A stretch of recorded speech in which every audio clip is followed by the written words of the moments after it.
안녕하세요. 사연에 빠지다의 DJ 민영입니다.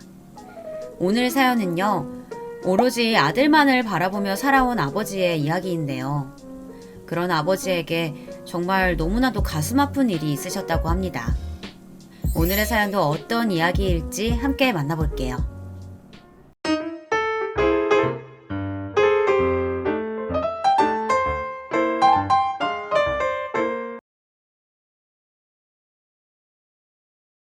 안녕하세요. 저는 50대 남자입니다.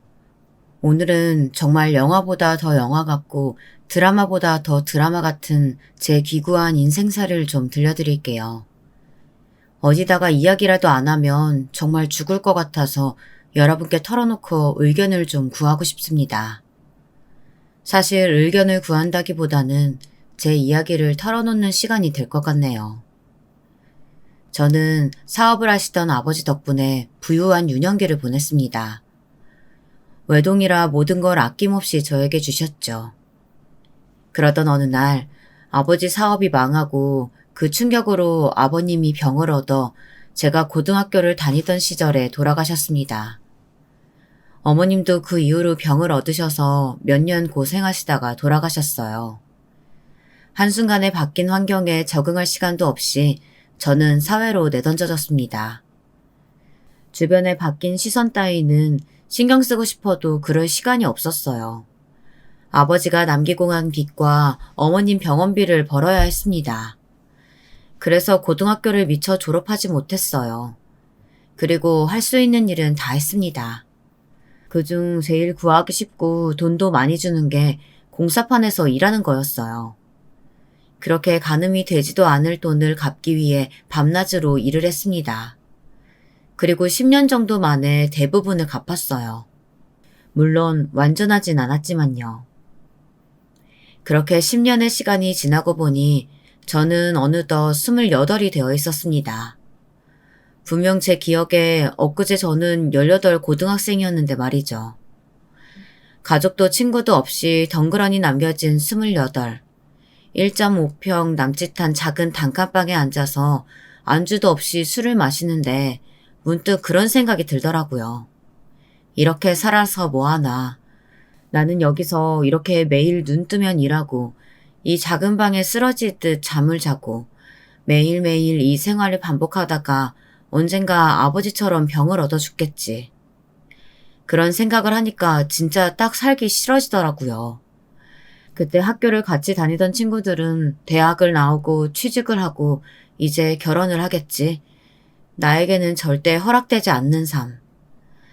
술도 한 잔 들어갔겠다. 그냥 이대로 죽어버리자 싶어서 자취방 앞 슈퍼에 번개탄을 사러 갔습니다. 술이 조금 더 취하면 용기가 더 날 것 같아서 소주 2병과 번개탄 하나를 사들고 자취방으로 들어가던 길이었어요. 장원씨! 돌아보니 그곳엔 저희 공사장 격리일을 보는 아가씨가 서 있었습니다. 오순영. 그녀는 참 고왔어요. 홀어머니를 모시고 살았는데 그늘이라곤 전혀 느껴지지 않는 언제나 밝은 얼굴을 하고 있었습니다. 예쁜 얼굴 탓에 여기저기서 추파도 많이 던졌어요. 험한 남정네들밖에 없는 판이잖아요. 공사판이라는 곳이. 저도 잠시 그녀를 마음에 둔 적도 있었습니다. 착한 성품, 예쁜 얼굴, 그 공사판에서 일하는 남자라면 그녀를 마음에 두지 않은 사람이 없었어요. 안녕하세요. 안주도 없이 술 마시게요? 그러면서 씩 웃더라고요. 그날 연탄구이 집에서 둘이서 술을 마셨습니다. 살아온 이야기, 앞으로의 이야기들을 하면서요. 나중에 듣고 보니 그날 번개탄 든 걸 보고 말을 걸었다고 하더라고요. 오늘 혼자 두면 안 될 것 같다고 생각했었대요. 그때 당신 얼굴이 진짜 곧 죽을 사람 같았거든요. 가만히 두면 내일 초상 치르겠다 했어요. 나는 당신이 나 좋아해서 말곤 줄 알았는데. 그것도 맞아요. 그렇게 저희는 연애를 시작했습니다.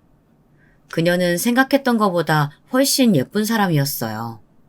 얼굴보다 마음이 더 그랬습니다. 주변에서 김 씨는 무슨 복이냐고 다들 그럴 때 저도 진심으로 그렇게 생각했어요. 세상이 내게 시련만 주는 건 아니구나 하고요. 죽지 말고 한번 살아보라고 천사를 보내준 거라고 생각했습니다. 아내의 집에서는 처음에 저를 탐탁치 않게 생각했어요. 당연하겠죠. 뭐 하나 가진 것도 없이 학벌도 중졸이라 군대까지 안 다녀온 남자에게 그렇게 꽃 같은 딸을 보내다뇨. 저 같아도 정말 쌍수를 들고 말렸을 겁니다. 하지만 저는 아내를 포기할 수 없었어요. 틈만 나면 찾아뵙고 설득했습니다. 아내도 제가 얼마나 좋은 사람인지 장모님께 매일매일 말했다고 나중에 장모님이 그러시더라고요. 내가 졌어. 그래, 결혼해. 그렇게 저희는 연애를 하고 결혼을 했어요. 그녀는 제게 단지 연인이고 아내가 아니라 구세주이자 살아갈 이유였습니다. 연애할 때는 그녀를 보기 위해 살아야 했고 결혼을 하고 나서는 그녀를 책임지기 위해 살아야 했어요. 그녀의 행복이 곧 제 행복이고 함께 있는 시간엔 고단한 현실을 잊을 수 있었습니다. 항상 불 꺼진 집에만 들어갔었는데 이젠 불이 켜져 있고 사람의 온기가 느껴지고 맛있는 음식 냄새가 나는 그런 따뜻한 집으로 들어가는 게 매일매일이 그냥 꿈 같았어요. 이게 사람 사는 행복이구나 싶어서 매 순간이 벅찼습니다. 그러던 어느 날부턴가 아내가 어디가 좀 좋지 않은 것 같더라고요. 워낙 약한 사람이라 제가 걱정을 좀 많이 했습니다. 병원 한번 가봐. 진짜 괜찮아. 내가 더 잘 알지. 그렇게 별거 아니라고 하던 아내가 어느 날 수줍게 말하더라고요. 오빠, 나 임신이래. 3개월이래. 상상도 못했던 이야기였어요. 처음에는 뛸 듯이 기뻤지만 제가 한 아이의 아버지가 된다는 사실이 좀 무서웠습니다. 그 아이의 인생이 나처럼 힘들면 어쩌나 하는 생각에 잠을 제대로 이루지 못했어요. 막노당판에서 벽돌이나 짊어지는 아빠의 아들, 평탄할 리 없는 인생이잖아요. 아내는 제 이런 고민을 다 알기라도 한다는 양 말하더라고요. 내 아들인데 착하고 예쁠 거야. 그런 건 다 괜찮아. 좀 부족해도 우리가 사랑으로 잘 키우면 되지. 오빠는 나랑 오빠 사이에 아기가 생긴 게 싫어? 나는 너무 행복한데. 그날 이후 앞으로 아내와 뱃속의 아이를 위해 더 열심히 살아야겠다 결심했습니다. 일을 더 늘렸습니다. 사람들은 거기서 어떻게 더 늘리냐 독하다 했지만 정말 세상에 못할 게 없었어요. 없던 힘도 솟아나는 것 같았습니다. 그리고 불러가는 아내의 배를 보며 함께 행복해했어요. 아가야, 곧 엄마랑 아빠랑 만나자. 하지만 그런 행복도 잠시뿐이었습니다. 원래 몸이 약했던 아내는 임신 기간에도 내내 고생을 많이 했어요. 임신 중독증이랬나? 산모가 위험할 수도 있다는 이야기를 들었을 때 저는 정말 단 1초의 고민도 없이 무조건 아내를 살려달라고 했습니다. 그러나 하늘은 제게 정말 이 꿈 같은 찰나 같은 행복만 주고 다시 그 행복을 앗아가 버렸습니다. 난산이었습니다. 출혈이 멈추지 않았다고 했어요. 다행히 아이는 목숨에 지장이 없다고 그것만으로도 정말 천운이라고. 천운은 무슨 순영이가 없는데 천운이라니. 저는 그 길로 병원을 나왔어요. 아내의 목숨을 앗아간 아이를 보고 싶지 않았습니다. 장모님에게 아이를 부탁한다는 쪽지만 남기고 나와 다시 술로 전전하는 삶을 보냈습니다. 공사장도 나가지 않았어요. 정말 그대로 죽어버릴 생각이었습니다. 아내는 제 인생의 전부였어요. 더 이상 그녀가 없는 집에서 먹고 자고 할 용기도 의지도 생기지 않았습니다. 그날은 술의 힘을 빌리지도 않았어요. 멀쩡한 정신으로 집 앞 슈퍼에서 번개탄을 사들고 들어오던 길이었습니다. 김서방. 익숙한 목소리에 움찔하고는 돌아보니 장모님이 아기를 안고 서 있었습니다. 얼굴이 보이지도 않는 아이를 향해 인상을 찌푸렸어요. 보고 싶지 않았습니다. 데리고 가세요. 꼴도 보기 싫어요. 우리 순영이 죽인 그 애. 자네 아들이야. 장모님이 못 키우시겠다면 어디 고아원 애라도 가져다 버리세요, 그냥. 그게 무슨 소린가? 순영이가 목숨 걸고 낳은 아이네. 하늘에서 얼마나 슬퍼하겠나. 아무래도 상관없어요. 순영이도 없는데. 그렇게 집으로 들어가던 저에게 장모님은 억지로 그 아이를 안겨주었습니다. 그때 처음으로 아이의 얼굴을 봤어요. 얼굴도 보지 않고 병원을 나왔었거든요. 순영이랑 똑같지? 그랬습니다. 아이의 얼굴은 정말 놀라울 정도로 지 엄마를 쏙 빼닮아 있었어요. 그 얼굴을 보고 그 자리에서 주저앉았습니다. 그리고 정말 펑펑 울었어요. 아내가 죽고 그렇게 운 건 그날이 처음이었습니다. 시간이 좀 지난 뒤 들어보니 장모님은 일부러 아이를 제게 주고 가신 거더라고요. 제가 죽을까봐 말이죠. 그렇게 제 두 번째 생명줄은 제 아들이 되었습니다. 지 엄마를 쏙 빼닮아 예쁜 아들. 그 아들을 두고 죽을 수는 없었어요. 저는 그렇게 다시 공사판으로 나갔습니다. 일하는 시간에는 장모님이 아이를 봐주셨어요. 다시 벽돌을 나르고 시멘트를 나르고 누가 보면 40대라고 오해할 정도로 외모도 몸도 지쳐갔지만 아이를 보고 살아냈습니다. 아이가 초등학생이 되던 그해 장모님은 오랜 지병으로 돌아가셨어요. 그 뒤로 세상에는 정말 아들과 저 둘뿐이었습니다. 혹시나 주위에서 놀림이라도 받을까 해달라는 건 무슨 수를 써서든 다 해줬어요. 어린 시절 갑자기 무너진 집안 때문에 손가락질 받던 게 생각이 났기 때문이었습니다. 순영이와 저의 아들이 그런 감정을 느끼는 게 싫었어요. 제가 한번 느껴봤기 때문이었겠죠. 아들이 커가면서 해줘야 할 것들이 점점 많아졌습니다. 하지만 제가 일을 더 늘리면 되는 거였어요. 주변에서 다들 대단하다고들 했어요. 김 씨는 진짜 정말 대단해. 사람의 힘으로 어떻게 그 많은 일을 하나? 애 보면 해야겠더라고요. 하루에 2시간은 자? 사람의 체력이 아니야 진짜. 그래도 해달라는 건 다 해주고 싶어서. 아들이 나중에 커서 꼭 효도해야겠구먼. 지 엄마 닮았으면 순하고 착하게 클 거예요. 중학생이 되고 사춘기에 접어들면서 아이와 말할 수 있는 기회가 더 없어졌어요. 물론 그전에도 밤낮없이 일만 했기 때문에 아이와 마주 앉아 제대로 밥 한 번 먹은 적이 없긴 했지만 중학생이 되고부터는 부쩍 저를 더 많이 피하더라고요. 아빠랑 이번 주에 같이 밥이나 먹자. 싫어요. 친구들이랑 놀러 가기로 했어요. 그럼 엄마 제사에는 일찍 들어올 수 있지? 몰라요. 방에 들어가면 방문을 걸어 잠그고 나오지 않았고 집에도 부쩍 늦게 왔어요. 그것 때문에 고민이라고 하면 주변에선 그 또래 남자아이들은 다 그렇다고 조금 크면 괜찮아진다고 했습니다. 저도 그렇게 생각했어요. 그래서 그냥 뒀습니다. 아들은 커갈수록 엄마를 더 닮아갔어요. 정말 예뻤습니다. 남자아이인데 말이죠.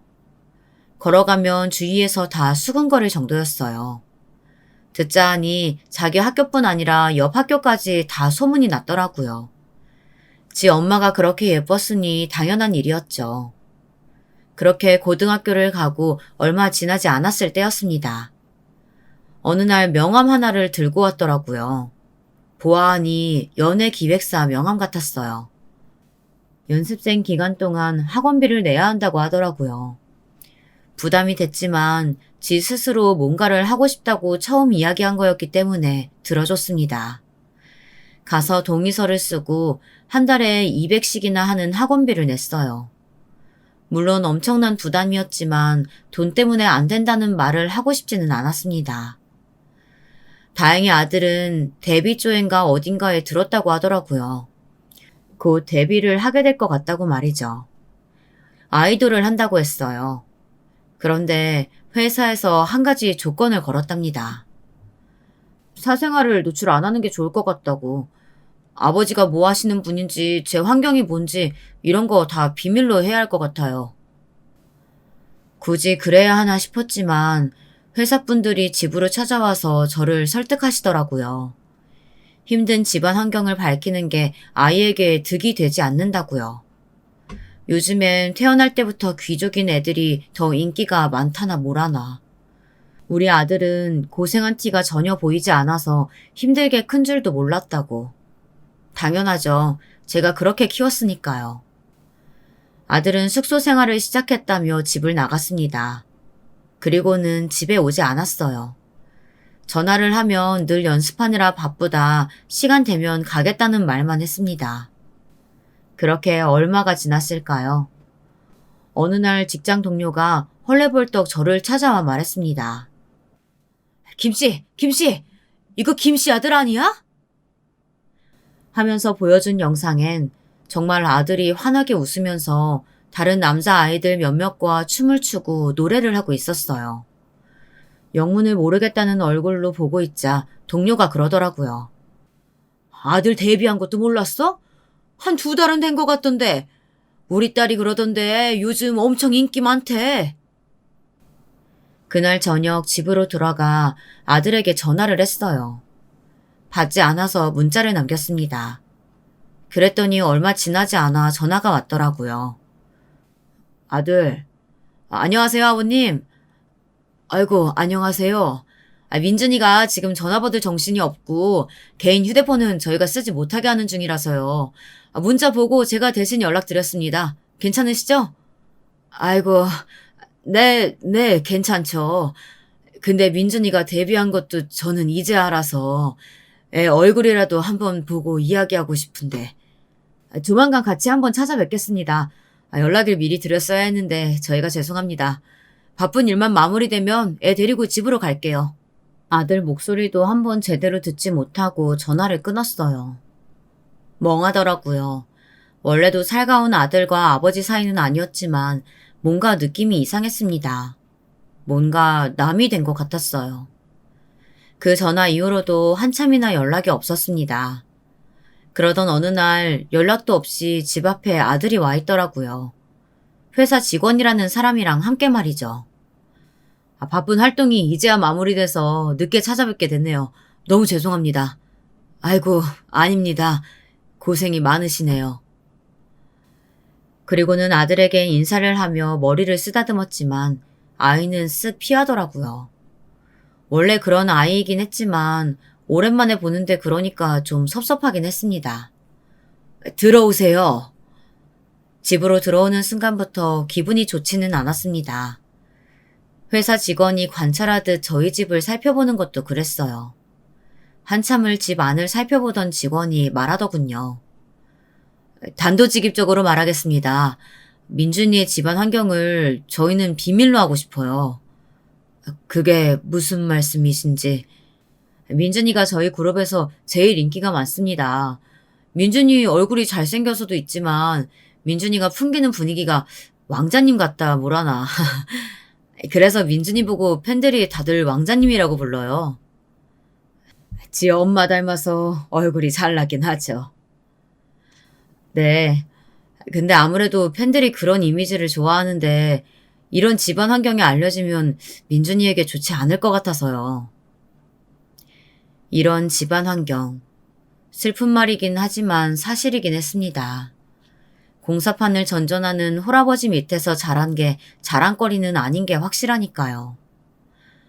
그래도 그 전에 민준이를 아는 친구들도 있고 제 지인들도 있고 완전히 숨길 수는 없을 텐데요. 다행히 민준이의 집안 환경 자세하게 아는 친구는 없다고 하더라고요. 아버님께서 아버님 지인들만 좀 단속해 주시면 너무 감사하겠습니다. 반가운 제안은 아니었지만 아들을 위한 거라면 그 정도쯤이야 할 수 있다고 생각해서 고개를 끄덕였습니다.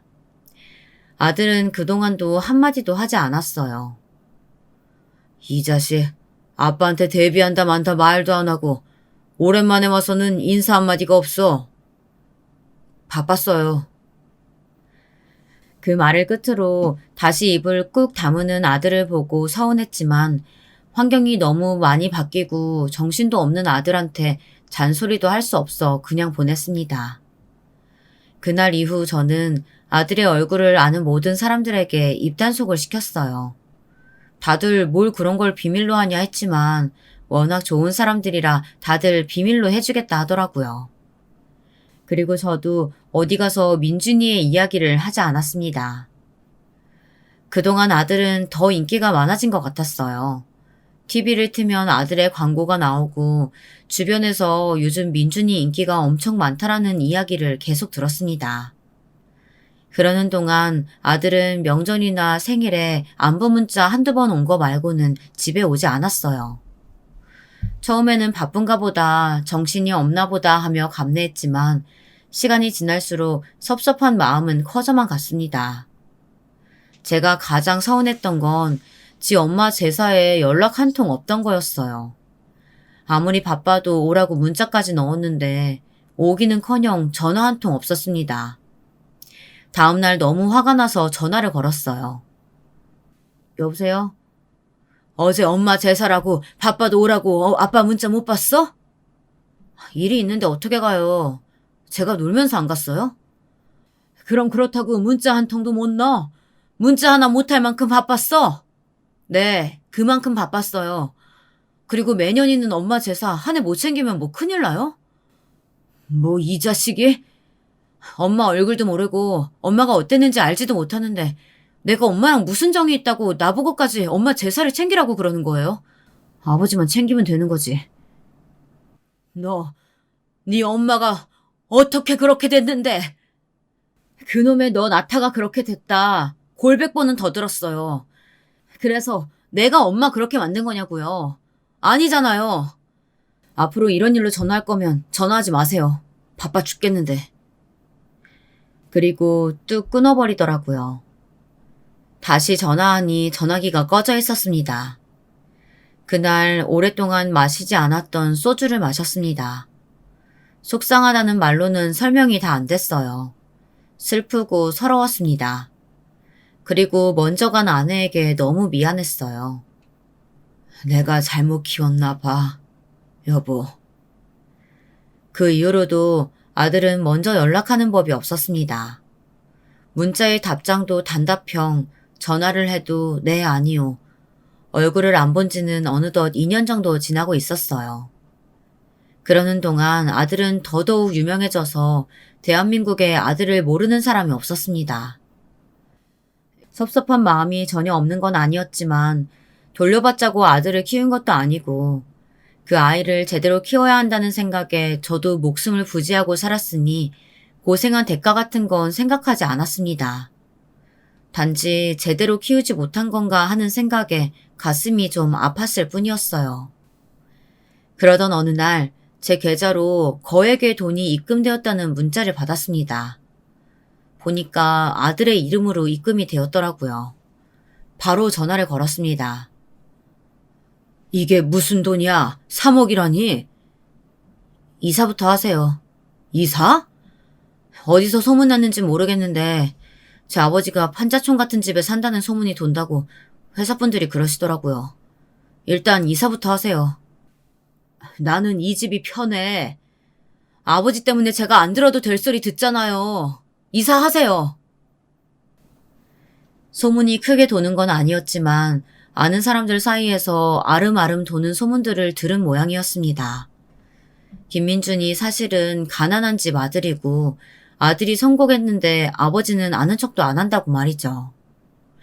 이사를 하고 싶은 생각은 하나도 없었지만 그런 소문이 돈다고 하는 것을 또 모른 척할 수는 없었습니다.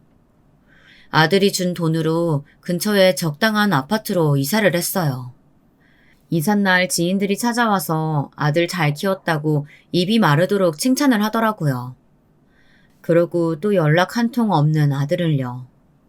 서러웠습니다.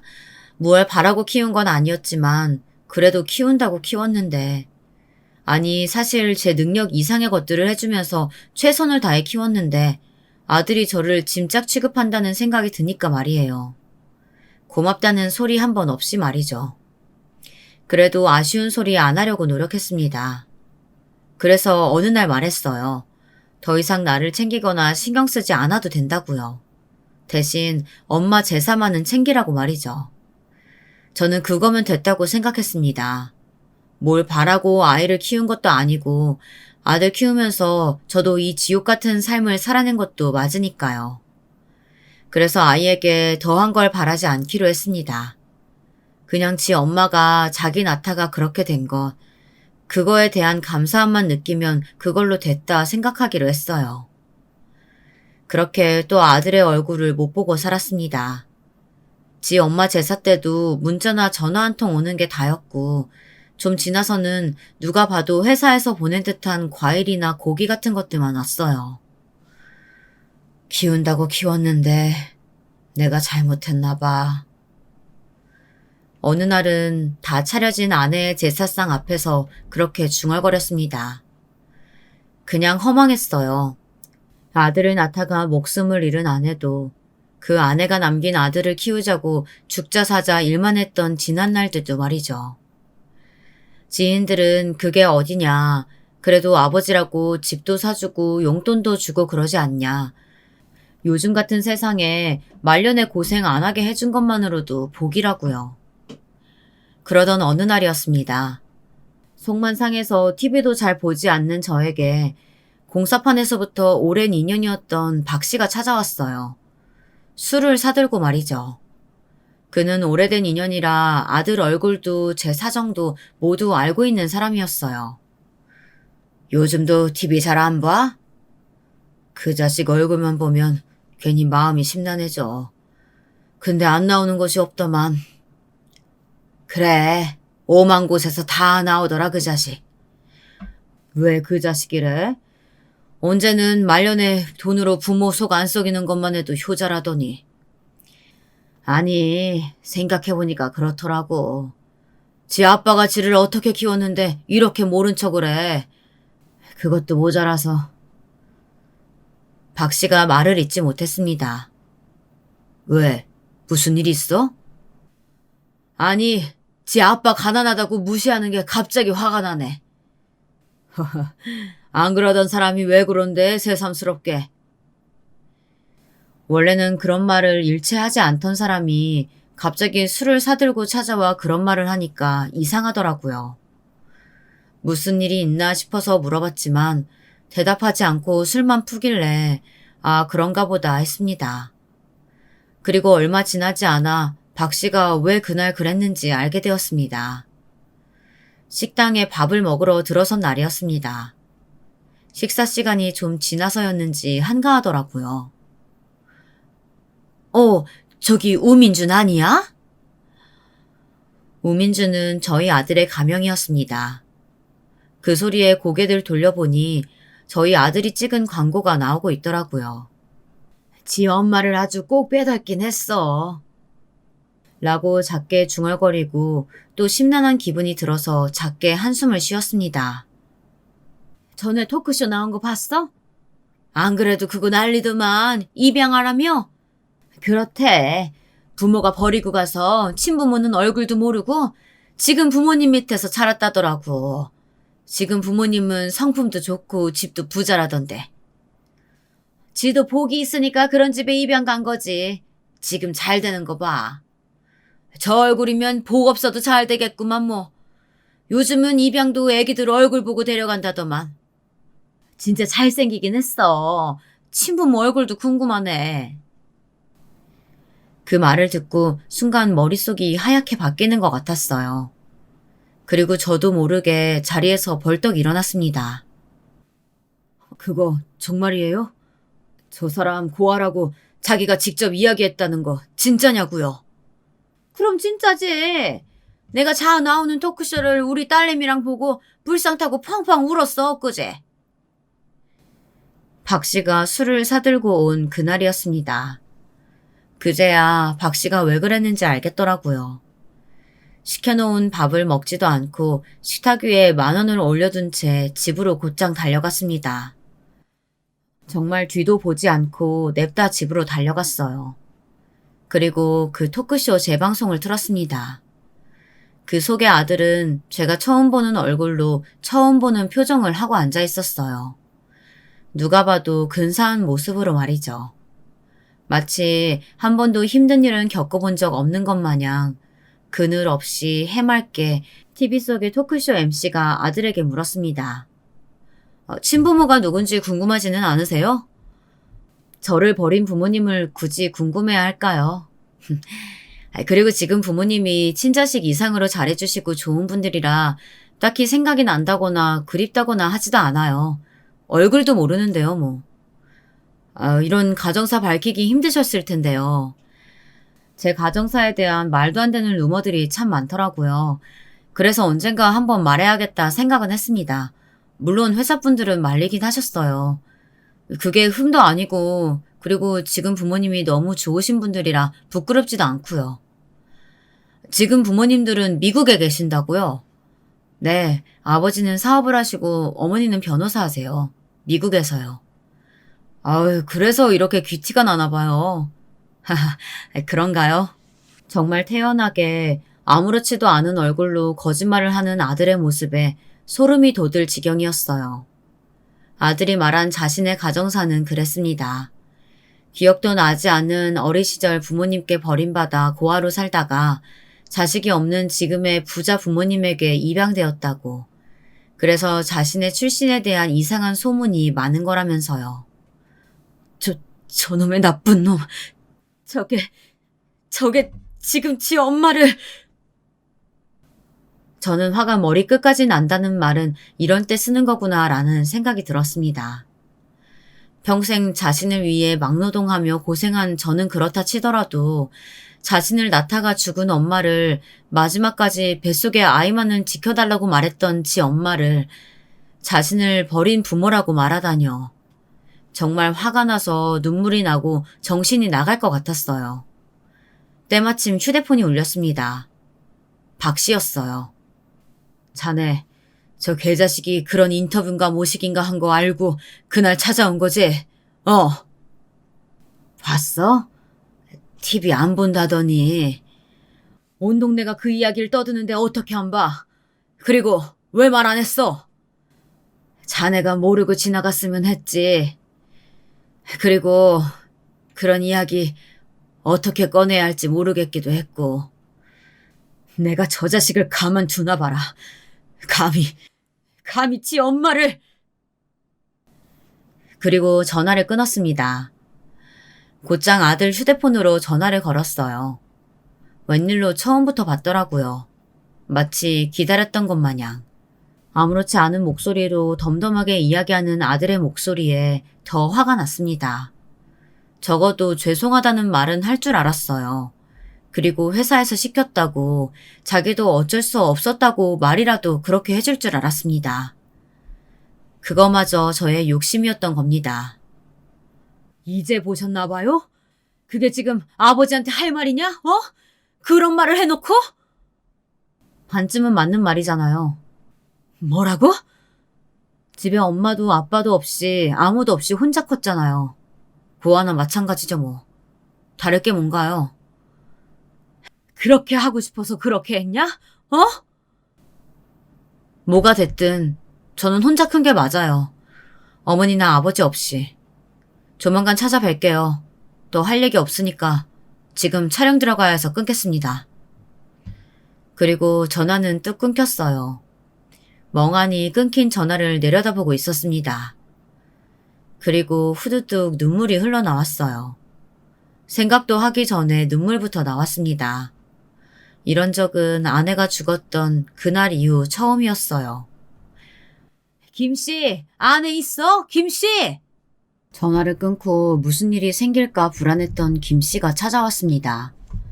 겨우 문을 열어주고 세상을 다 잃은 얼굴로 주저앉았어요. 그리고 소리도 내지 못하고 울었습니다. 김씨, 너무 속상해하지 마. 걔도 걔 사정이 있었겠지. 사정 같은 거 없대. 죄송하단 말 한마디도 없더라. 박 씨가 놀란 얼굴로 잠시 저를 바라보다가 그놈의 나쁜 자식 하면서 대신 화를 내줬습니다. 사실 그땐 그런 말도 하나도 들리지 않았어요. 매일 술만 마셨습니다. 어떻게 해야 할지도 모르겠고 내가 뭘 잘못했나 싶고 아내가 너무 불쌍하고 대체 그런 아내 밑에서 어떻게 그런 아들이 나왔나 싶었어요. 그러다 보니 제가 잘못 키웠나 싶은 마음도 들더라고요. 한다고 했는데 모자랐던 걸까. 그렇게 밤낮 없이 페인처럼 술만 푸던 때 띵동하고 집 초인종이 울렸습니다. 요즘 수시로 박 씨가 찾아와서 제 동태를 살펴대는 턱에 저는 또 박 씨인 줄 알고 별 생각 없이 문을 벌컥 열었어요. 하지만 그곳엔 박 씨가 아닌 아들이 서 있었습니다. 어떤 남자 둘과 함께 말이죠. 이 시간에 술 드셨어요? 아들이 풍겨오는 술 냄새에 인상을 찌푸리며 물었습니다. 그 전화를 받을 때만 하더라도 눈앞에 보이면 한 대 치기라도 하고 싶었는데 지 엄마를 꼭 빼닮은 얼굴을 보니까 그럴 힘도 안 생기더라고요. 누가 봐도 우리 순영이 아들인 그 얼굴 말입니다. 아들이 위아래로 저를 훑어보더니 집 안으로 들어왔습니다. 그리고는 집을 둘러봤어요. 그러고 보니 이사가라고 돈을 주고도 한 번도 찾아오지 않은 집이었습니다. 어쩐 일이냐? 생전 안 오더니. 조만간 별일 있다고 했잖아요.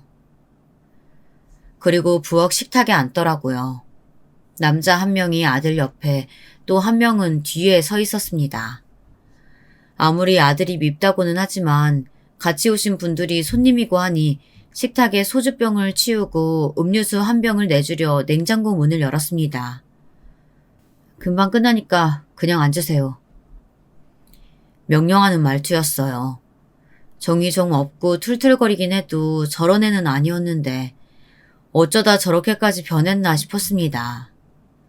아들을 향해 인상을 찌푸린 채 앉았습니다. 무슨 이야기냐? 이 변호사님, 같이 온 옆에 앉은 사람은 변호사인 것 같더라고요. 아들이 자신을 부르자 가방에서 서류 2장을 꺼냈습니다. 그리고 제 앞으로 내밀더라고요. 이게 뭔가 하는 얼굴로 그들을 바라봤어요. 보세요. 보시고 이야기하시죠. 몹시 사무적인 말투였어요. 마치 처음 본 남을 대하듯 말이죠. 그 말투와 얼굴을 괘씸하게 생각하며 윗장의 서류를 먼저 꺼내봤습니다. 그리고 정말 망치로 머리를 한 대 맞은 듯한 느낌을 느꼈어요.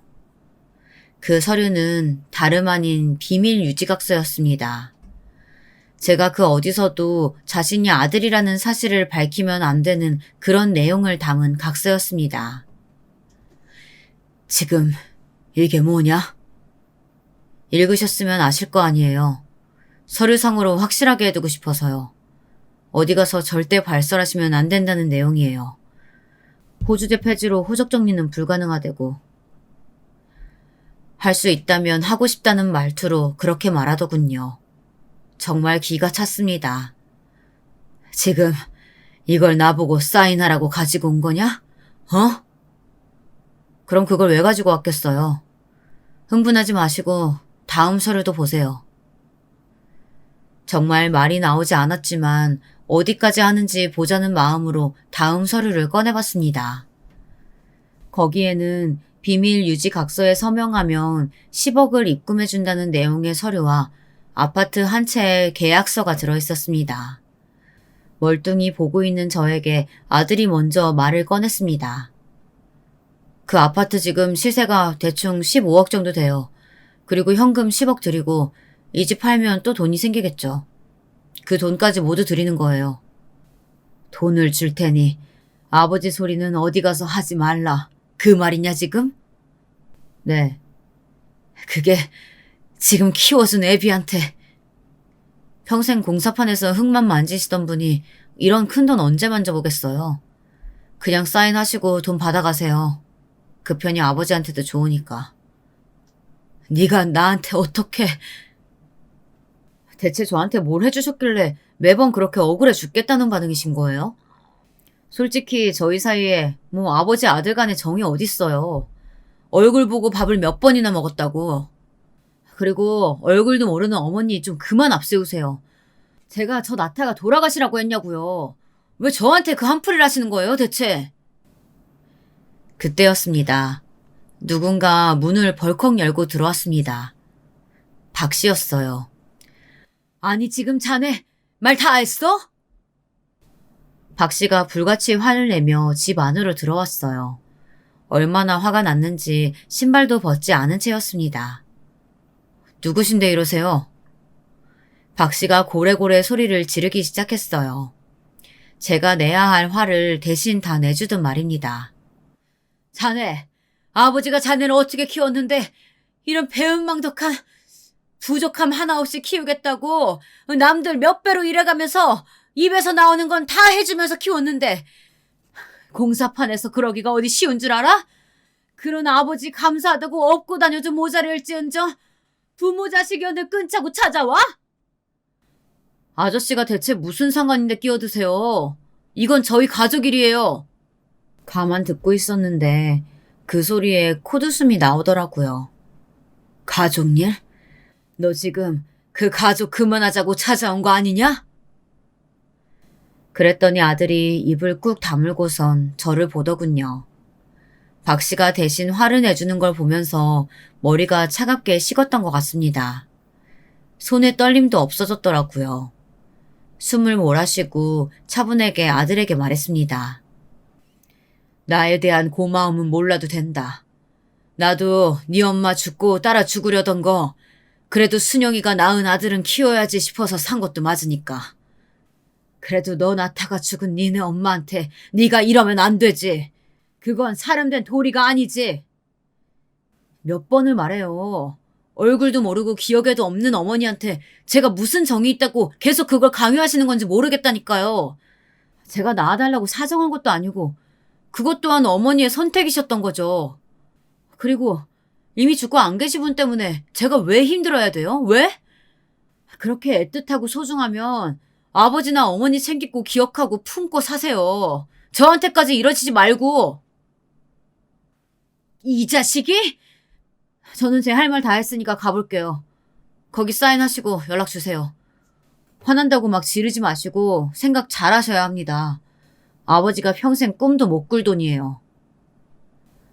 그리고는 변호사와 매니저를 대동하고 돌아가더군요. 문이 닫히고 의자에 털썩 주저앉았습니다. 대단한 분 나셨구만. 나셨어. 박 씨가 그렇게 말하고는 제 안색을 살폈어요. 이게 꿈인가 생시인가 하는 마음이 들었습니다. 멍하게 앉아있는 저에게 박 씨가 다가와서 말했습니다. 자식 키워봐야 아무 소용없다더니. 한참을 그렇게 저를 다독이던 박 씨가 돌아가고 아들이 남기고 간 서류를 보며 찬찬히 생각에 잠겼습니다. 저를 무시하고 아버지 삼지 않겠다는 건 괜찮다 여겼어요. 아니 괜찮지 않았지만 참을 수 있었습니다. 하지만 지 엄마를 그렇게 이야기한 건 도저히 참을 수도 참아지지가 않았습니다. 그래서 생각했습니다. 이대로 순순히 아들이 원하는 대로 해줄 수는 없다고 말이죠. 집에 있는 가장 멀끔한 옷을 차려입고 아내의 납골당에 먼저 들렀어요. 그리고는 아내에게 인사를 하고 아들의 회사로 갔습니다. 민준이 애비되는 사람이라고 하니 바로 사정이 나와서 만나주더라고요. 서류 가지고 오신 거죠? 잘 생각하신 거예요. 아니요. 당연히 동의 서류를 주러 온 줄 알았던 사장이 눈을 동그랗게 뜨더군요. 그리고 이해할 수 없다는 듯이 되물어 왔습니다.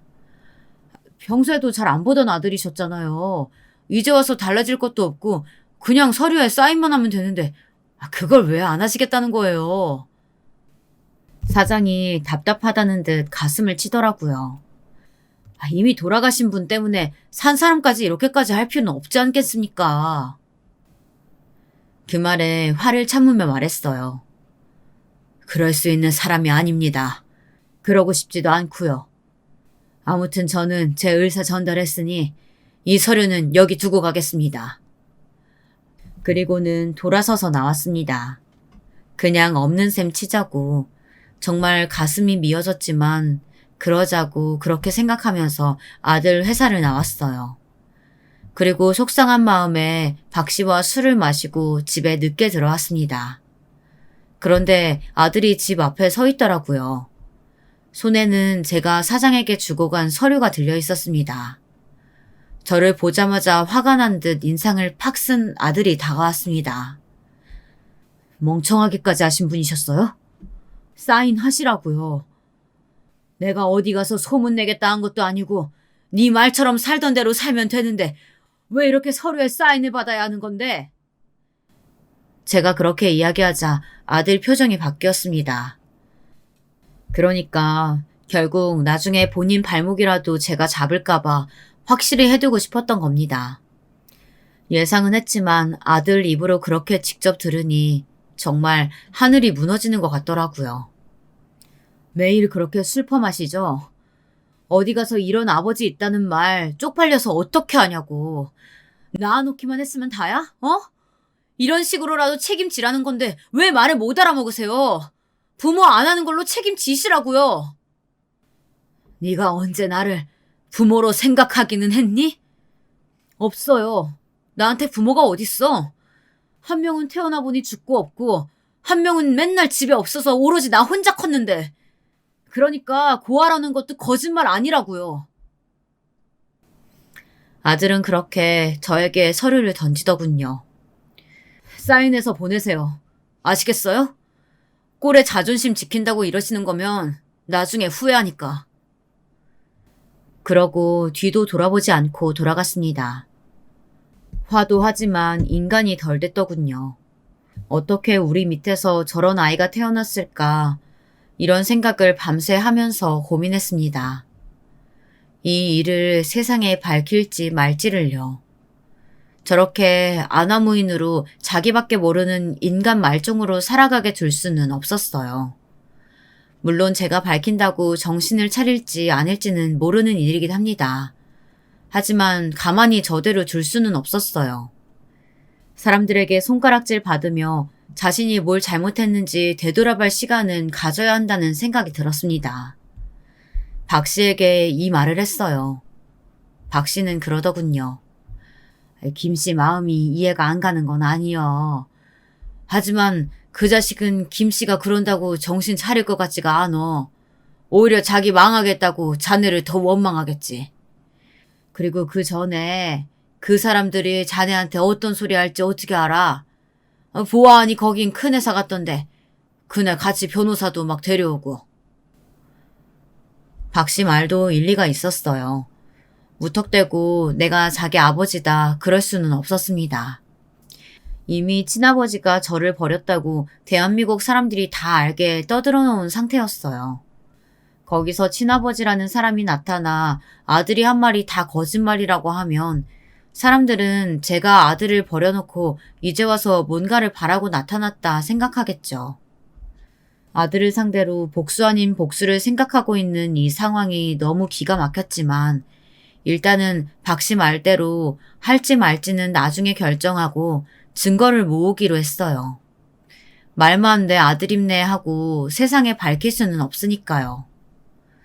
서류를 주겠다고 마지막으로 만나자고 했더니 아들이 냉큼 집으로 왔습니다. 그 자리에 녹음기를 사서 켜두었어요.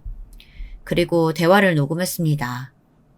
아들과 회사 측은 제가 그렇게까지 할 거라고 상상하지도 못했는지 아무 의심 없이 이야기를 하더군요. 잘 생각하셨어요. 여기 사인하시면 통장으로 10억이랑 이 집 계약서 명의 이전 될 겁니다. 명의 이전은 일주일 내로 처리될 거고요. 그 뒤에 이사를 하시든 뭐 집을 파시든 그건 알아서 하시면 돼요. 이사 가세요. 난 여기가 편해. 오민준 아버지가 이런 좁은 집에 산다고 하면 사람들이 뭐라고 하겠어요. 지금 그 아버지 아들 연 끊는 사인하자고 만나자고 한 거 아니냐? 이제 와서 무슨 아버지야.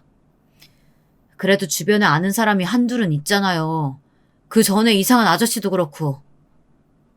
박 씨를 말하는 거였습니다. 그렇게 말하다가 문득 깨달은 듯 말하더군요. 변호사님, 저희 그분께도 비밀 유지각서 받아야 하지 않아요? 그분은 어차피 신뢰성도 없고 여기 아버님만 아무 말 안 하시면 세상 사람들이 믿을 일도 없고요. 그렇게 하실 필요는 없을 것 같습니다. 변호사가 그렇게 말하니 아들이 안심하더라고요. 너무 서운해하지 마세요. 어차피 얼굴 한번 제대로 안 보고 키운 아들인데 공사장에서 일하시면서 저 키운 건 이미 차고 넘치게 돈으로 보상 받으셨고요. 부잣집 아들로 이미지 메이킹 다 해뒀는데 아버지 같은 사람이 내 아버지다 하면 그 이미지가 뭐가 되겠어요. 아버지가 그렇게 죽고 못 사는 어머니 그 아들 소원 들어줬다 생각하고 잊으세요. 오늘부터 평생 볼 일도 없을 텐데. 그래, 알겠다. 혹시나 음주나 도박, 사기 이런 거 당하고 돈 다 날리고 와서 저한테 또 달라고 하지 마시고요. 그럴 일 없어. 제 말에 아들이 고개를 끄덕이고는 제가 사인한 서류들을 들고 일어섰습니다. 잘 사세요. 그러고 뒤도 돌아보지 않고 가는 아들을 봤어요. 문이 닫히고 녹음기를 꺼내 녹음이 잘 되었는지 확인했습니다. 한자도 빠짐없이 깨끗하게 잘 되었더라고요. 그 녹음본을 듣고 있는데 정말 드라마 같았어요. 제게 일어난 일 같지가 않고 마치 딴 사람들의 이야기인 것처럼 현실감이 정말 하나도 들지 않았어요. 그날 저녁 잠을 이루지 못했습니다. 그리고 그 녹음본을 박 씨에게 들려주고 또다시 괘씸마다 난리채는 박 씨를 뜯어 말리고 저는 집으로 들어와서 이 긴 글을 쓰고 있습니다. 지금도 TV에는 아들의 광고가 나오고 있네요. 아직 이 글을 등록할지 하지 않을지는 결정하지 않았어요. 만약 이 글이 올라간다면 이 모든 내용을 보시는 거겠고 여기서 제가 뒤로 가기 버튼을 누른다면 이 글은 세상에서 없는 글이 되겠죠. 아들은 숨기고 싶은 그 비밀을 영원히 숨긴 채 본인이 원하는 삶을 살게 될 거고요. 아직도 모르겠습니다. 이게 잘하는 짓인지 아닌지요. 그리고 아내가 있다면 제게 뭐라고 했을지도 말이죠. 그 착한 사람은 분명히 그냥 용서해주라고 했겠죠. 이 글을 쓰면서 돌아보니 아예 지옥과 같은 삶을 산 것은 아니었구나 하고 제 삶도 돌아보게 되네요. 잠깐이지만 부유했던 어린 시절도 있었고 물론 빚 갚느라 고생했지만 사랑하는 아내도 만나서 세상에서 가장 행복한 남자였던 시절도 있었습니다. 그리고 지금의 그 아들을 얻고 세상을 다 가진 것 같은 기분을 느꼈던 적도 있었죠. 아내가 죽고 아이를 키우면서도 마냥 힘들기만 했던 건 아니었습니다. 아들이 자라는 걸 보면서 뿌듯했던 적도 많았어요. 결국 내가 키워냈구나 하면서 말입니다. 물론 지금 이렇게 되어버렸지만요. 17부터 죽고 싶다는 말을 입에 달고 살아온 제가 빚을 갚느라 또 아내를 만나서 또 아들을 키운다고 60이 다 되어가는 나이까지 이렇게 살아있네요.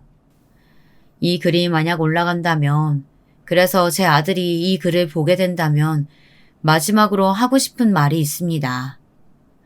아들아, 나는 이렇게 살았고 너와 네 엄마는 너를 이렇게 반가워했고 그리고 나는 너를 이렇게 키웠다. 물론 생색내려는 건 아닙니다. 이 이야기는 여기서 마쳐야 할 것 같아요.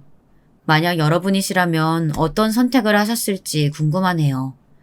결국 제가 이 글을 올리게 될지 말지도 말입니다.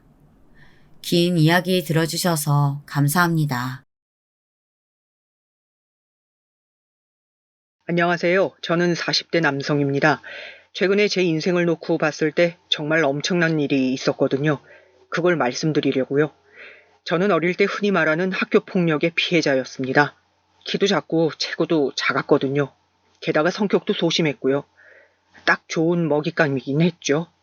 그 때문에 정말 지옥 같은 학창 시절을 보냈습니다. 그 중에서도 저를 제일 심하게 괴롭힌 친구 이야기를 좀 해볼게요. 그 친구는 키도 크고 덩치도 좋았어요. 집이 부자거나 그랬던 건 아닌데 워낙 큰 키와 덩치 때문에 친구들이 모두 그 친구의 말이라면 죽는 신용이라도 할 정도로 학교의 지배자라고 해야 할까요? 그랬습니다. 모두들 그 친구의 눈치를 보고 말을 들었으니까요. 말 그대로 피라미드의 맨 꼭대기에 있었어요.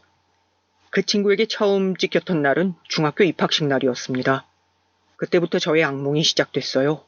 실수로 그 친구와 부딪혔는데 그 친구가 들고 있던 물이 쏟아졌어요. 그 친구의 셔츠로 말이죠. 입학식 날 새 교복을 입고 온 그 친구는 그 일에 정말 불같이 화를 냈습니다. 야, 이스발, 미쳤어? 너 죽을래, 어? 미안, 근데 일부러 그런 건 아니야. 그게 뭐가 중요해? 네가 지금 내 셔츠에 물을 쏟게 만들었다는 게 중요한 거지. 일부러 안 그랬어? 일부러 그랬으면 지금 너는 이 자리에서 죽었어. 미안. 사과 크게 안 해? 안 들리잖아. 미안해. 제가 온 힘을 다해 미안하다고 하는 걸 앞에서 낄낄거리며 비웃더군요. 등치가 조금해서 소리도 작나보다 하면서 서슴없이 제 몸을 제 손가락으로 밀어가면서요. 당신 몸도 약하고 힘도 없었던 저는 그 친구의 손짓 하나에 온몸이 흔들렸습니다. 그 일은 시작에 불과했어요. 야, 나 배고프다니까. 그렇게 말하면 재빨리 뛰어가 빵을 사다 바치고, 나 목말라. 그렇게 말하면 또 음료를 사다 바치고, 조금만 늦으면 어김없이 폭력이 가해졌습니다. 공부는 못했으면서 그런 부분으로는 참 똑똑했어요. 보이지 않는 부분만 골라서 딱 큰일이 나지 않을 만큼만 때렸거든요. 거기까진 참을만 했습니다. 아니, 솔직히 참을만 하지 않았지만 그래도 어찌어찌 버틸만 하긴 했어요. 하지만 그가 하는 조롱이 너무 견디기 힘들었습니다. 어느 날은 저를 반 뒤에 계속 세워두고 저게 남자의 몸이냐며 옷을 벗긴 적도 있어요. 확인을 해봐야겠다면서 말이죠. 그런 것들이 견딜 수 없이 힘들었어요. 틈만 나면 발을 걸어서 어느 날은 크게 다친 적도 있습니다. 가족들이 어쩌다 이렇게 다쳤냐 물었지만 그 다음이 두려워 넘어졌다는 거짓말을 둘러댄 기억도 있네요. 물론 저도 그 모든 걸 감내하고만 있었던 건 아니었어요. 담임에게 말해보기도 하고 다른 친구들에게 도움을 요청해보기도 했지만 친구들은 혹시 자신도 밉보이게 될까봐 모른 척했고 담임은 남자애들끼리 그렇게 몸싸움하면서 크는 거지 뭐. 네가 기질이 예민한가 보다. 라는 말로 넘겼습니다. 누가 봐도 그 친구랑 저는 덩치 차이가 2배는 났어요. 그런데 남자애들끼리 몸싸움을 하면서 크는 거라니요. 누가 봐도 싸움이 안 되는 덩치 차이인데 말이죠. 아마도 귀찮았던 거겠죠. 모두의 무관심 혹은 방관 속에 저의 고난한 학창시절이 계속됐어요. 시도 때도 없이 불러서 심부름을 시키는 건 이제 아무것도 아니었습니다. 나는 너같이 찌질했으면 진작 죽었을 거야. 이렇게 살아서 뭐해, 그지? 매일매일 제 자존감을 앗아갔어요. 그리고 매일매일 죽고 싶게 만들었습니다. 공부하지 마. 너는 어차피 누가 취직도 안 시켜줘. 네 몸을 봐라. 비실비실해서 일이나 시키겠냐? 저를 괴롭히고 폭언을 하고 그런 건 이제 이골이 나서 견뎌졌어요. 하지만 한 가지 견딜 수 없는 게 있었습니다. 그건 바로 저희 아버지에 대한 이야기였어요. 어디서 들었는지 저희 아버지가 몸이 불편하시다는 이야기를 들은 것 같더라고요. 니네 아빠 다리 전다며? 장애인이야? 아버지에 대한 모욕은 정말 참을 수 없었습니다. 저희 아버지는 공장에서 일하시다 다리가 심하게 다치셔서 평생을 절뚝거리며 살아오셨거든요. 비가 오면 말도 안 되게 쑤시고 오래 서 있거나 걸은 날엔 다음날 몸살이 날 정도로 아픈 다리를 이끌고 다니며 가족들을 먹여 살리셨어요. 그런 아버지를 욕보이는 말에 견디던 저도 더 이상 견디지 못하고 폭발했어요. 사과해. 제가 그렇게 말하니 그 친구가 기가 찬다는 듯한 얼굴로 저를 바라보더라고요. 놀랐겠죠. 입학일에 한 번도 말대꾸 없이 하라는 건 다 하고 무슨 말을 들어도 노예처럼 굴던 제가 그런 거 눈을 부릅뜨고 사과하라고 했으니 말입니다. 그 친구는 잘못 들었다는 듯 되물었어요. 뭐? 다시 말해봐봐. 우리 아버지 그렇게 말한 거 사과하라고. 제가 냅다 그 친구의 얼굴에 주먹을 날렸어요. 하지만 근처에서 휙 휘두르는 수준이 되고 말았습니다. 제 키가 너무 작고 그 친구는 키가 컸으니까요. 이 새끼가 지금 대가리가 쳐 돌았나? 안 그래도 본인의 더러운 성격을 잘 조절하지 못하던 친구가 그야말로 빵 터졌어요. 눈이 돌아서 저를 때리기 시작했습니다. 정말 온몸을 다 맞았어요. 얼굴이 퉁퉁 붓고 피가 나고 보다 못한 다른 친구들이 말릴 때까지 그의 무차별적인 폭력은 계속됐습니다. 결국 저는 쓰러졌고 병원에 입원하게 됐어요. 아무리 다들 입을 다문다고 해도 그 장면을 목격한 모든 이들의 입을 다물게 할 수는 없었을 겁니다.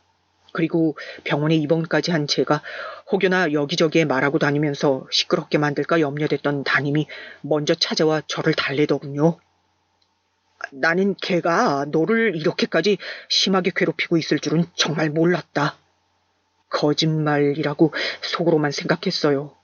어머니 아버지에게 연신 고개를 숙여 죄송하다 하는 담임에게 마음이 쓰여서가 아니었습니다. 다만 제가 긴 시간 그렇게 고통받고 있었다는 사실을 부모님이 알게 될까봐 그로 인해 속상해하실 게 더 걱정됐어요. 그래서 그냥 별다른 말을 덧붙이지 않았습니다. 별다른 말을 덧붙이지 않았음에도 이 사건은 지역 신문지에도 실릴 만큼 큰 사건이었던지라 그 친구는 징계를 피해갈 수 없었어요. 그 덕에 부모님들도 다 알게 되셔서 학교를 찾아오셨습니다. 아버지는 생각이 많은 얼굴로 앉아 계시기만 했고 어머니는 분노하셨어요. 우리 애 저런 애랑 같은 학교에 못 둡니다. 나름 우리 지역에서는 이슈가 많이 됐던 사건인지라 학교 측에서도 부모님의 말을 들어줄 수밖에 없었던 것 같습니다. 씨발, 내가 왜 강제 전학이야? 왜 이런 새끼 때문에 내가 전학을 가야 돼? 강제 전학이라고 하더라고요. 이제 그 친구와 같은 학교에 다니지 않아도 된다는 안도감보다 언제 어떻게 보복당할지 모른다는 불안함이 먼저였습니다. 그냥 그랬구나 하고 넘어가기에는 맞았던 당시의 트라우마가 생각보다 셌어요. 눈을 감아도 눈을 떠도 그날 그 장소에서 제가 맞았던 그 순간이 떠올랐습니다. 누군가 제 어깨를 잡기만 해도 놀라서 움찔했고 거리에서 비슷한 사람의 실루엣만 봐도 심장이 두근거렸어요. 한동안은 잠도 제대로 자지 못하고 악몽에 시달려야만 했습니다. 가만히 있어도 숨이 가빠오는 날도 있었어요. 생각보다 그 친구가 저에게 준 트라우마가 컸습니다. 사실 저도 그 학교를 벗어나고 싶었어요. 사람들은 잘못한 거 없는 사람이 왜 도망가냐 했지만 제 입장에서 그건 그 친구로부터 도망보다는 그 장소에 대한 도망이었거든요. 그 친구가 저를 괴롭히던 장소에 매일 다시 등교해 지낸다는 것이 너무 고통스러웠습니다. 전학 가고 싶어요. 그렇게 말했더니 어머니는 왜 네가 잘못한 것도 없는데 도망을 가냐 하셨고 아버지는 말없이 고개를 끄덕이셨어요. 학교에서는 제가 전학 가면 학교에 화살이 돌아올 수 있다는 점을 염려해 제가 전학을 가지 않았으면 하고 저를 엄청나게 설득했어요. 하지만 방관만 하던 선생님과 친구들을 더 마주하기 힘들었습니다. 다시 한번 생각해보면 안 되겠니? 선생님이 저한테 하신 것도 폭력이에요. 무관심 방관이란 이름의 폭력이요. 저는 이 학교를 나오는 것도 이제 힘이 들고 그냥 지켜만 보던 선생님과 친구들을 보면 숨이 가빠와요. 그랬더니 아무 말 하지 않으시더라고요. 부디 느끼시는 게 많았길 바라며 한 말이지만 사람 쉽게 변하지 않는다는 것도 너무 잘 알고 있었습니다. 그리고 나중에 전해 듣기로는 너무나 예상 가능하게도 그 친구는 한동안 저에게 보복하기 위해 꾸준히 우리 학교로 찾아왔다고 합니다. 그 모습을 목격한 누군가가 인터넷에 글을 써주지 않았다면 또 제가 다른 학교로 전학 갔다는 사실을 아무도 알려주지 않았다면 그 친구는 아마 계속 거기서 저에게 보복하기 위해 기다렸을 거예요. 그런 아이였으니까요. 그 친구는 그 학교에 제가 없다는 사실을 알고 더 이상 학교를 찾아오지 않는 모양이었어요. 아니 다른 이유가 있었는지도 모르죠. 왜냐면 전학 간 학교에서도 똑같은 짓을 하고 다닌다는 이야기를 언뜻 들은 것 같거든요. 그 친구와 그 학교에서 벗어난 뒤로 저도 새롭게 살아야겠다는 생각을 했어요. 그래서 고등학교에 입학하고부터는 운동을 하기 시작했습니다. 더 이상 약하다는 이유로 괴롭힘을 받고 싶지는 않았거든요. 그리고 꿈도 생겼습니다. 경찰이라는. 그 친구 같은 친구들을 제대로 벌주고 싶다. 막연히 그렇게 생각했던 것 같아요. 운동을 열심히 하면서 키도 15cm 정도 더 컸습니다. 뼈대도 굵어져 몸도 그 전보다 커졌어요. 생김새가 달라진 건 아니었지만 보는 사람마다 너무 자라서 놀랐다 할 만큼 컸어요. 그리고 공부도 정말 열심히 했습니다. 목표가 있으니까 열심히 하게 되더라고요. 공부를 잘하고 덩치까지 큰 학생, 정신을 차려보니 고등학교에서는 제가 권력의 제일 꼭대기였더라고요. 제가 별다르게 노력하지 않아도 주위에 친구들이 몰렸고 제 한마디에 눈치를 보는 아이들이 생겼습니다. 그러고 보면 학교나 사회나 별 다를 게 없는 것 같아요. 힘과 권력이 이 모든 것이라는 점에서 말입니다. 저는 딱히 그런 것에 관심이 없었기 때문에, 아니, 없다기보다 경멸했기 때문에 조용히 공부만 했던 것 같아요. 그리고 경찰대를 장학금을 받고 들어갔습니다. 온 가족의 경사였습니다.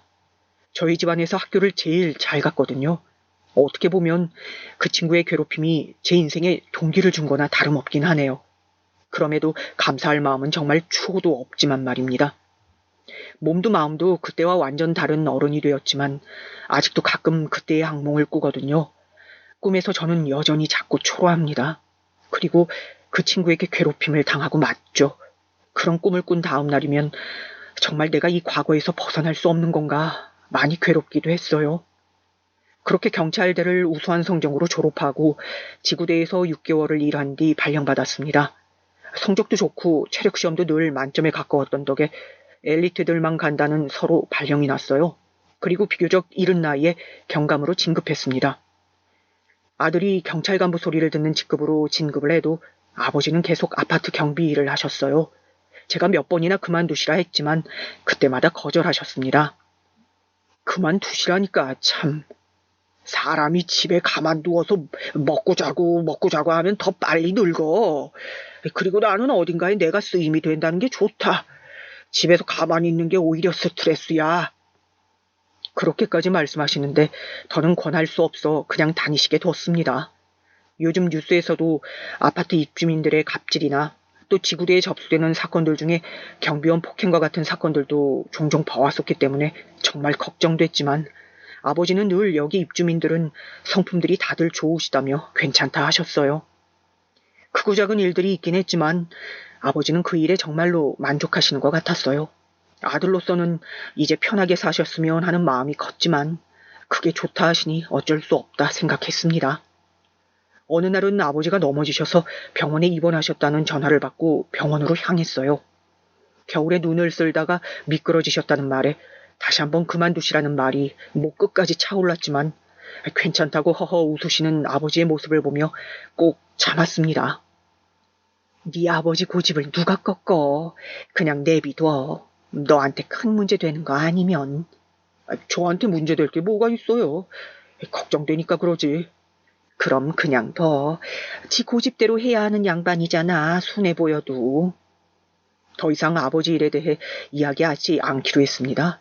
그리고는 그 부분에 대해서는 말을 더 하지 않았어요. 무슨 일 있으세요?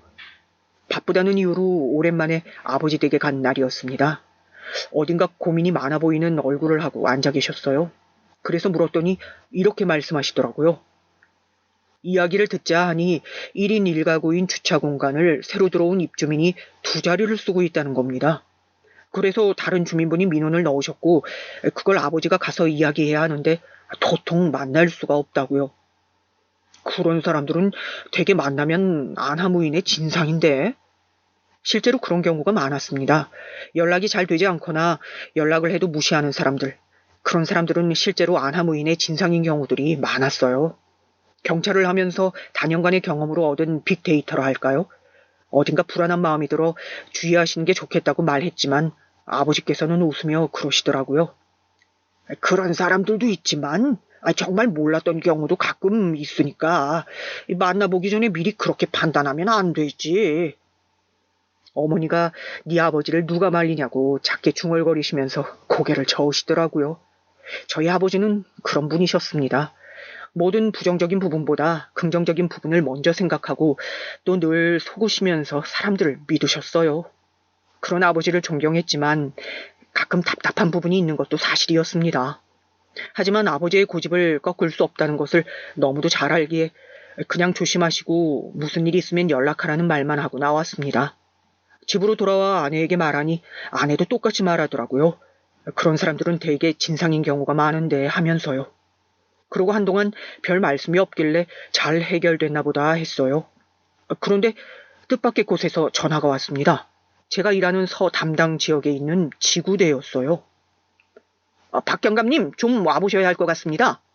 무슨 일인데?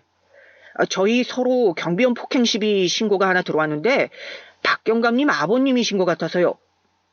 순간 머리를 누구한테 한 대 맞은 것처럼 멍한 기분이 들었습니다. 아버지가 폭행? 폭행을 당했다니요? 그냥 보기에도 마른 그 노인네를 누가 때렸다는 건지, 그리고 누구에게 그런 짓을 당할 행동을 하시는 분이 절대 아닌데 말입니다. 손이 떨려왔어요. 무슨 정신으로 아버지가 일하시는 아파트를 향했는지 기억도 잘 나지 않습니다. 도착하니 사람들이 어느 한쪽에 우르르 몰려있더라고요. 아직 상황이 다 정리되지 않은 듯 웅성임과 어수선함이 느껴졌습니다. 그쪽으로 막 가려던 때 누가 아는 척을 해왔어요. 얼굴을 아는 지구대 순경이었습니다. 저에게 전화를 한 친구이기도 했고요. 안녕하십니까? 어디야? 저기 계십니다. 일단 내가 경찰인 건 말하지 말고 먼저 아버지 있는 데로 가지. 아들이라고만 해. 예전부터 아버지는 아들이 경찰인 걸 밝히는 걸 썩 좋아하지 않으셨어요. 뭘 바라는 사람들도 있고 사람들이 괜히 자기를 조심하는 게 싫으시다나 어쩐다나. 경찰이 뭐가 그렇게 대단한 직업이라고 그러는 건지 모르겠다는 말에 대단하지 그럼이라고 화를 내시던 게 기억납니다. 왜요? 그냥 아들이 경찰인 거 말하고 다니는 거 안 좋아하셔. 어디서 내 아들이 경감이다 그러면 다들 껌뻑 죽을 텐데. 그게 싫으신 양반이라. 걱정되는 마음을 안고 간 곳에는 바닥에 힘없이 앉아있는 아버지와 그런 아버지에게 삿대질을 해가며 소리를 지르고 있는 제 또래의 덩치 큰 남자 한 명이 있더군요. 아버지! 제 목소리에 아버지가 놀라서 저를 보셨어요. 아버지의 얼굴을 보고는 놀랄 수밖에 없었습니다. 그 노인네 마른 얼굴에 멍이 들어 있었거든요. 정말 심장이 쿵 하고 떨어진다는 게 그런 거구나 했어요. 그리고 피가 거꾸로 쏟는다는 느낌을 받는 것도 그런 느낌이구나 했습니다. 일단 병원으로 모시세요. 그 순경의 말에 그 남자가 버럭 화를 내더라고요. 저는 다친 아버지를 살피느라 정신이 없었습니다. 병원은 무슨 여기서 해결해야지. 일단 치료부터 받으셔야죠. 그 전에 나한테 제대로 사과부터 해야 한다고. 아까 보니까 어르신이 죄송하다 하시더만 무릎을 안 꿇었잖아. 그 말에 저도 울컥 분노가 치밀어 올라 그 남자를 바라봤지만 아버지를 부축하느라 앉아있던 제 앞에 서 있는 순경이 시야를 가려 제대로 보이지 않았습니다. 사람들이 웅성웅성하는 소리가 들렸어요. 저 양반 도라이 아냐? 분노 조절 장애 뭐 그런 건가 같은 말들이요. 이 아저씨 진짜 막갑하시네. 뭐? 경찰이면 다야, 어? 그 남자는 경찰임을 알면서도 달려들 기세로 말했어요. 그러자 순경이 정색을 하고 말했습니다. 자꾸 이러시면 공무집행 방해죄예요. 그 말에 조용해진 그 남자의 얼굴도 제대로 보지 않고 얼른 아버지를 부축했습니다. 그리고 그 남자를 향해 한마디를 하려는 순간 그 남자가 돌아서서 들어가더라고요. 지구대 가서 사건 경위서 작성하셔야 한다니까요. 그 말은 듣지도 않고 집 안으로 들어가는 남자의 뒷모습을 보던 순경이 고개를 저으며 말하더군요. 에이, 여길 또 와야 되네. 보통 진상이 아니네, 진짜. 들어가는 남자의 뒷모습이 어딘가 낯익다 생각했지만 그 부분은 금방 잊었습니다. 그리고 순경에게 말했어요. 내가 해결할게. 저 남자에게 제대로 된 사과를 받아야겠다 생각했거든요. 제가 그렇게 이야기하자 그 순경이 복잡한 일 잘 넘겼다는 얼굴로 저를 바라봤습니다. 저런 진상 대하는 게 여간 스트레스가 아니긴 하거든요. 정말 그러셔도 돼요? 우리 아버지 일인데 뭐. 그렇게 말하고는 병원으로 향했습니다. 할 수 있는 검사를 다 하고 사진을 찍었어요. 그 남자가 미는 바람에 넘어지면서 다리를 크게 접지르셔서 안면에 멍을 빼고라도 전치 5주가 나왔더라고요. 정말 손이 떨릴 만큼 화가 났지만 참았습니다. 그리고는 제대로 최대한 많은 처벌을 받게 하기 위해 동네를 돌아다니며 탐문 수사를 했어요. 보통 이런 일은 증언 몇 개만 듣고 마는데 저는 그렇게 하지 않았습니다. 목소리도 얼마나 큰지 옆집 사람들이 매번 불편해한다니까요. 진짜 진상이에요, 진상. 8살짜리 꼬마애가 킥보드 타다가 좀 부딪힌 걸로 얼마나 애를 잡았으면 애가 덜덜 떨면서 죄송하다는 말만 반복했다잖아요. 그 부모가 찾아갔는데도 찍소리도 못하고 왔대요. 등치도 얼마나 큰지. 그날도 경비 아저씨는 신사적으로 말씀하셨는데 그 남자는 대뜸 소리부터 지르더라고요. 그리고 막 어깨 밀면서 반말 찍찍하고 말이죠. 경비 아저씨가 사람이 진짜 좋은데 그분이 말이 너무 심한 거 아니냐 사과하라 할 정도였으니까. 그렇게 모은 증언과 증거를 모두 긁어 모아 형사 고소를 했어요. 그리고 얼마 뒤 그 관할 지구대 순경에게서 전화가 왔습니다. 아마 제가 고소했다는 소식을 들었을 거라 생각했어요. 아니나 다를까 고소했다는 이야기가 들어간 모양이더라고요. 보통 이런 경우에는 거울뿐만 사과를 하러 오는 경우가 많아서 이 남자도 그러려니 싶어 병원과 호수를 알려줬습니다. 그리고 잠시 뒤에 저희 아버지 병실로 찾아온 사람의 얼굴을 확인하고는 한동안 굳어 있을 수밖에 없었어요. 너무나 낯익은 얼굴이었습니다. 그리고 한 번도 잊은 적 없는 얼굴이기도 했어. 당연하죠. 아직도 가끔 그 친구 악몽을 꾸는걸요. 아니, 감히 경비원 주제에 입주민을 고소를 해? 들어오자마자 소리를 버럭버럭 지르는 그 친구는 정말 이제 하나도 변한 게 없어 보였습니다. 살이 좀 쪘다는 것과 더 심술맞게 늙어있는 얼굴 정도가 달랐을까요? 언제 무릎 꿇으러 오나 기다리고 있었는데 감히 나를 고소를 하셨겠다. 할만하니까 했죠. 넌 뭐야? 뭔데 간섭이야? 이분 아들인데요. 아, 너구나. 다 늙은 노인네가 이런 일이나 하게 두는 불효자 자식이. 제가 좋아서 하는 일입니다. 이런 허드렛 일을 좋아서 하는 인간이 어딨어. 구라도 작작 좀. 아, 근데 아들내미 낯이 좀 익는데? 뭐 어디서 봤지? 그러면서 저를 빤히 쳐다보더라고요. 순간 그 시절로 돌아간 것 같은 기분이 느껴져 심장이 세게 뛰었습니다.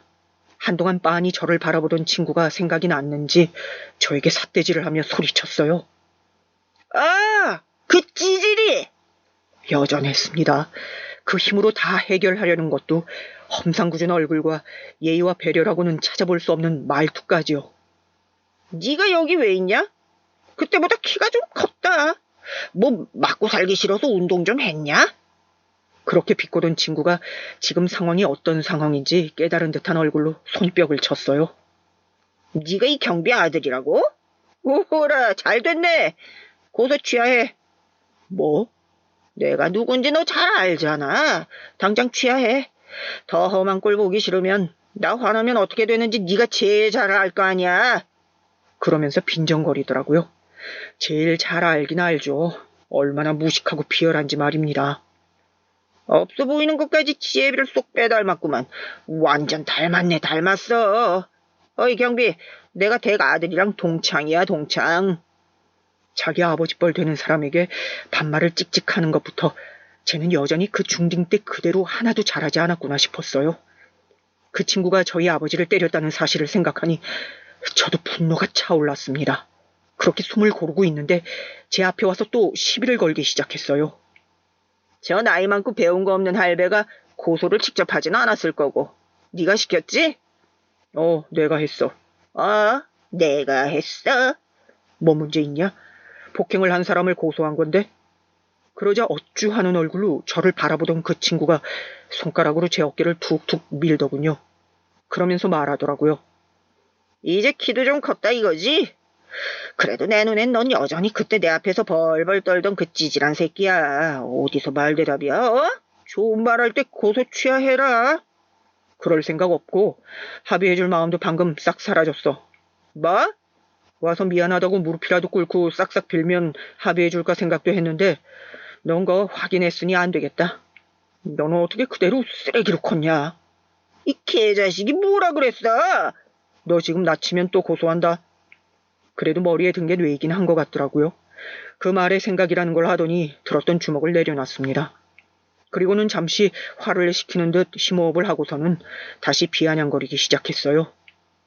그 애비에 그 자식이라더니 너도 좀 모자라냐? 니네 애비도 좀 모자라더라. 한 말 못 알아먹고 앵무새처럼 차 빼라는 말만 반복하는 게. 그만해라. 뭘 그만해? 아, 그러고 보니 너네 애비 장애인이었지. 한쪽 다리 못 쓰는 병신. 그때도 저렇게 이야기했었죠. 그리고 그때도 저는 참지 못하고 처음이자 마지막으로 저 친구에게 달려들었습니다. 딱 그때의 기분이 들었어요. 눈에 번쩍하고 불꽃이 있는 느낌이었습니다. 평생을 살면서 그 정도로 욱해본 건 그때가 처음이었어요. 지금 뭘 했어? 뭐? 내가 틀린 말 했냐? 왜 열받아? 그럼 네가 뭘 어쩔 건데? 야, 이 개새끼야. 뭐? 너 지금 뭐라고 했냐?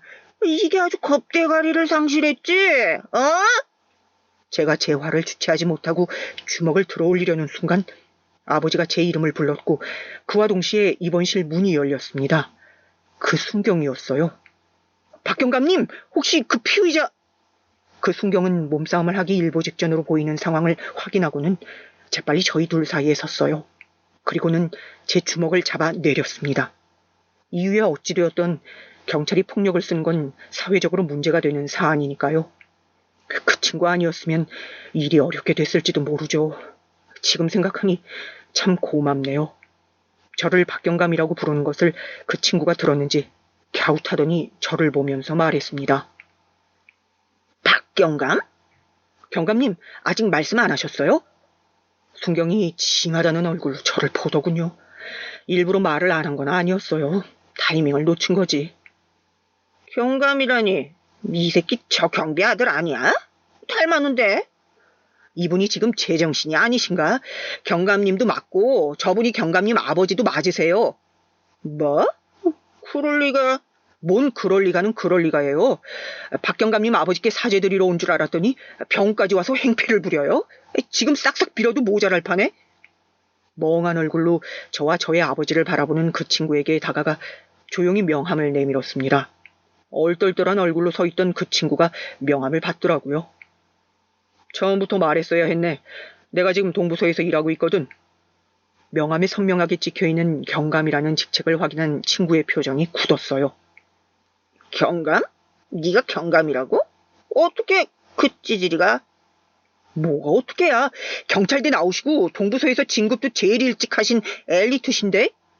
제 명함을 받아들고 한동안 생각에 잠긴 듯 보였던 친구가 곤란한 듯한 얼굴로 인상을 썼습니다.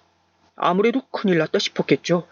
뭔가 잠시 생각하는 듯 하더니 저에게 다가와 손을 내밀었습니다. 그리고는 허허 웃더라고요. 정말 기가 차죠. 야, 친구 좋다는 게 뭐냐. 실수 한번 한 거 가지고 너무 팍팍하게 굴지 말고 합의하자. 실수? 그래, 실수. 뭐 살다 보면 이런 일 저런 일 다 있는 거지 뭐. 우리 아버지 저기 누워 계신 거 안 보여? 너는 지금 멀쩡히 걸어서 들어왔잖아. 제 말에 화를 참는 듯 이를 한번 악문 친구가 뭔가 대단한 결심이라도 한 듯 말하더군요. 미안하다. 정말 하기 싫은 얼굴이었어요. 왜 나한테 사과해? 맞은 건 우리 아버지인데. 그렇게 말하니 눈을 꼭 감고는 다시 한번 화를 삭히는 듯 보였습니다. 그리고 뒷단에는 대단한 결심을 한 듯 어리벙벙하게 이 모든 상황을 보고 있는 저희 아버지에게 까딱 고개를 숙였다가 다시 들더라고요. 아니, 죄송합니다.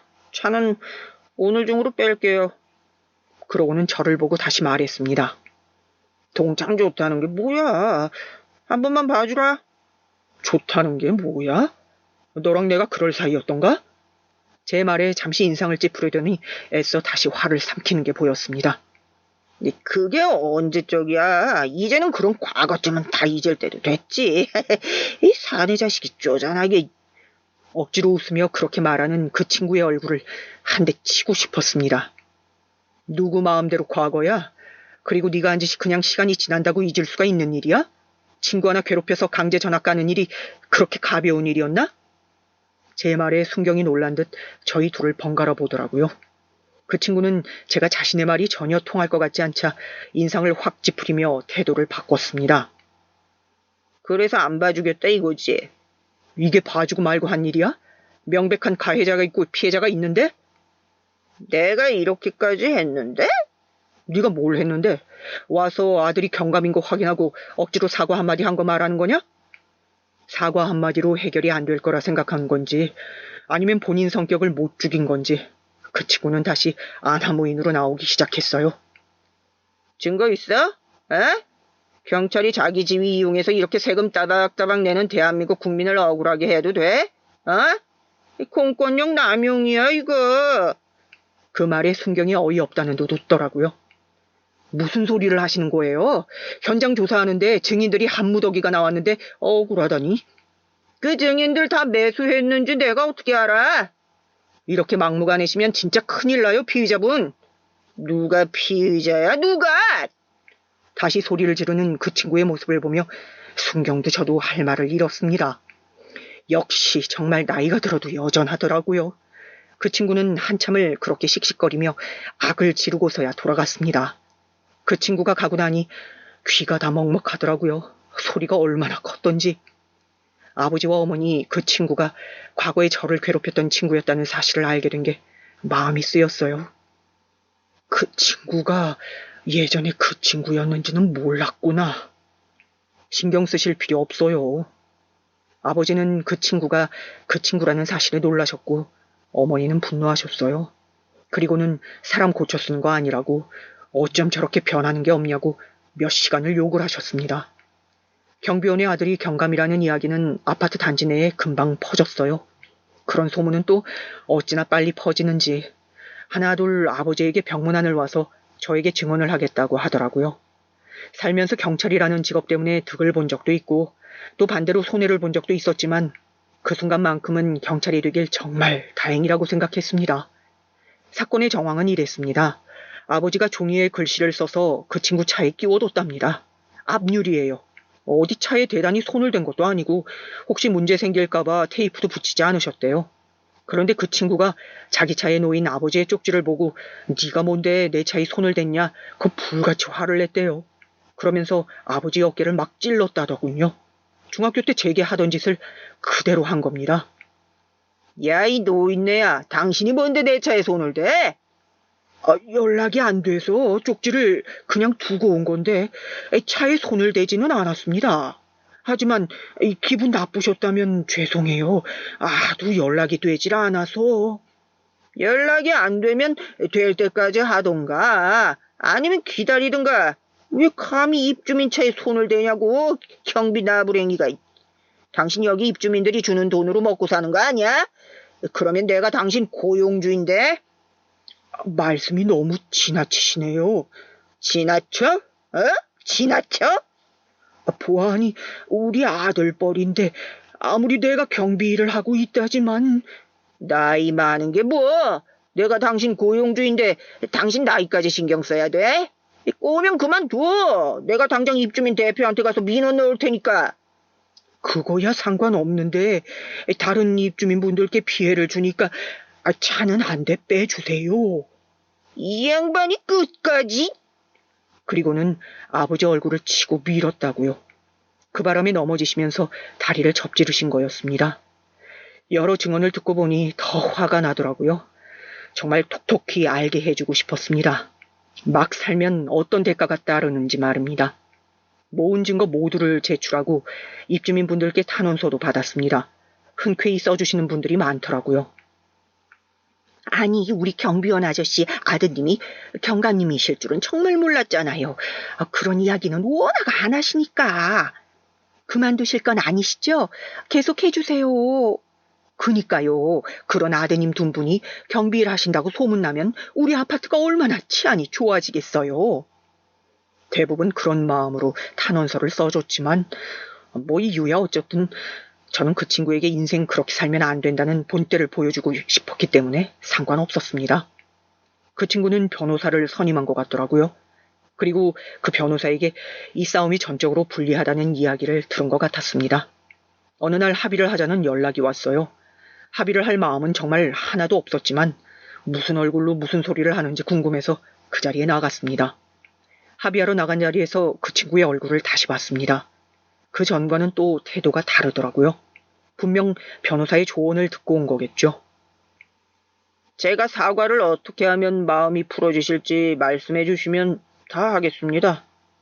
그렇게 말하며 고개를 숙이더라고요. 속으로는 온갖 욕을 하고 있을 거라는 걸 듣지 않아도 알 수 있었습니다. 저는 합의를 할 마음이 없는데요. 그럼 여긴 왜 나오신 건지, 무슨 말을 할지 궁금해서. 그 친구가 자리에서 벌떡 일어났습니다. 변호사가 말리려는 듯 친구의 팔을 다급히 잡았지만 이미 때는 늦은 뒤였어요. 저에게 주먹을 날렸거든요. 그대로 그 안에 모든 사람들이 굳었습니다. 물론 그 친구는 씩씩거리느라 아직 자신이 무슨 짓을 저질렀는지 모르는 모양이었고요. 변호사가 다시 한번 그 친구를 끌어당기며 뭐라 중얼거리니 아차 하는 표정을 짓더군요. 저는 그 자리에서 바로 일어났습니다.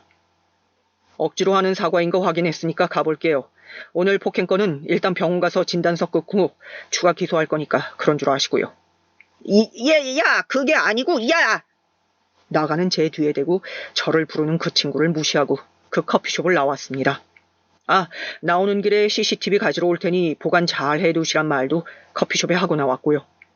그렇게 재판은 친구에게 상당히 불리하게 돌아갔어요. 합의하러 나간 자리에서도 주먹을 날린 게 가장 결정적이었습니다. 그 친구는 받을 수 있는 최대치의 보상금과 벌금을 내야만 했어요. 물론 제 지위가 판결에 도움이 되긴 했을 겁니다. 완전히 후련하진 않았지만요.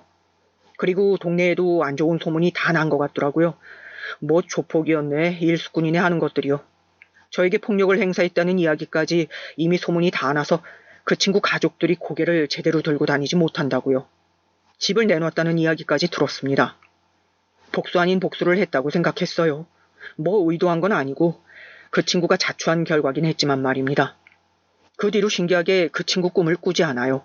꾸더라도 꿈속에 저는 그 친구에게 일방적으로 당하는 것이 아닌 맞서 싸웁니다. 그 일이 저에게 큰 전환점이 되긴 한 모양이에요. 키가 크고 덩치가 커지고 힘이 세지고 인정받는 경찰이 되어 일하면서도 왜 그 친구와 내 과거를 떨쳐내지 못하는지 의문이었는데 이제 매듭이 지어진 느낌이었습니다.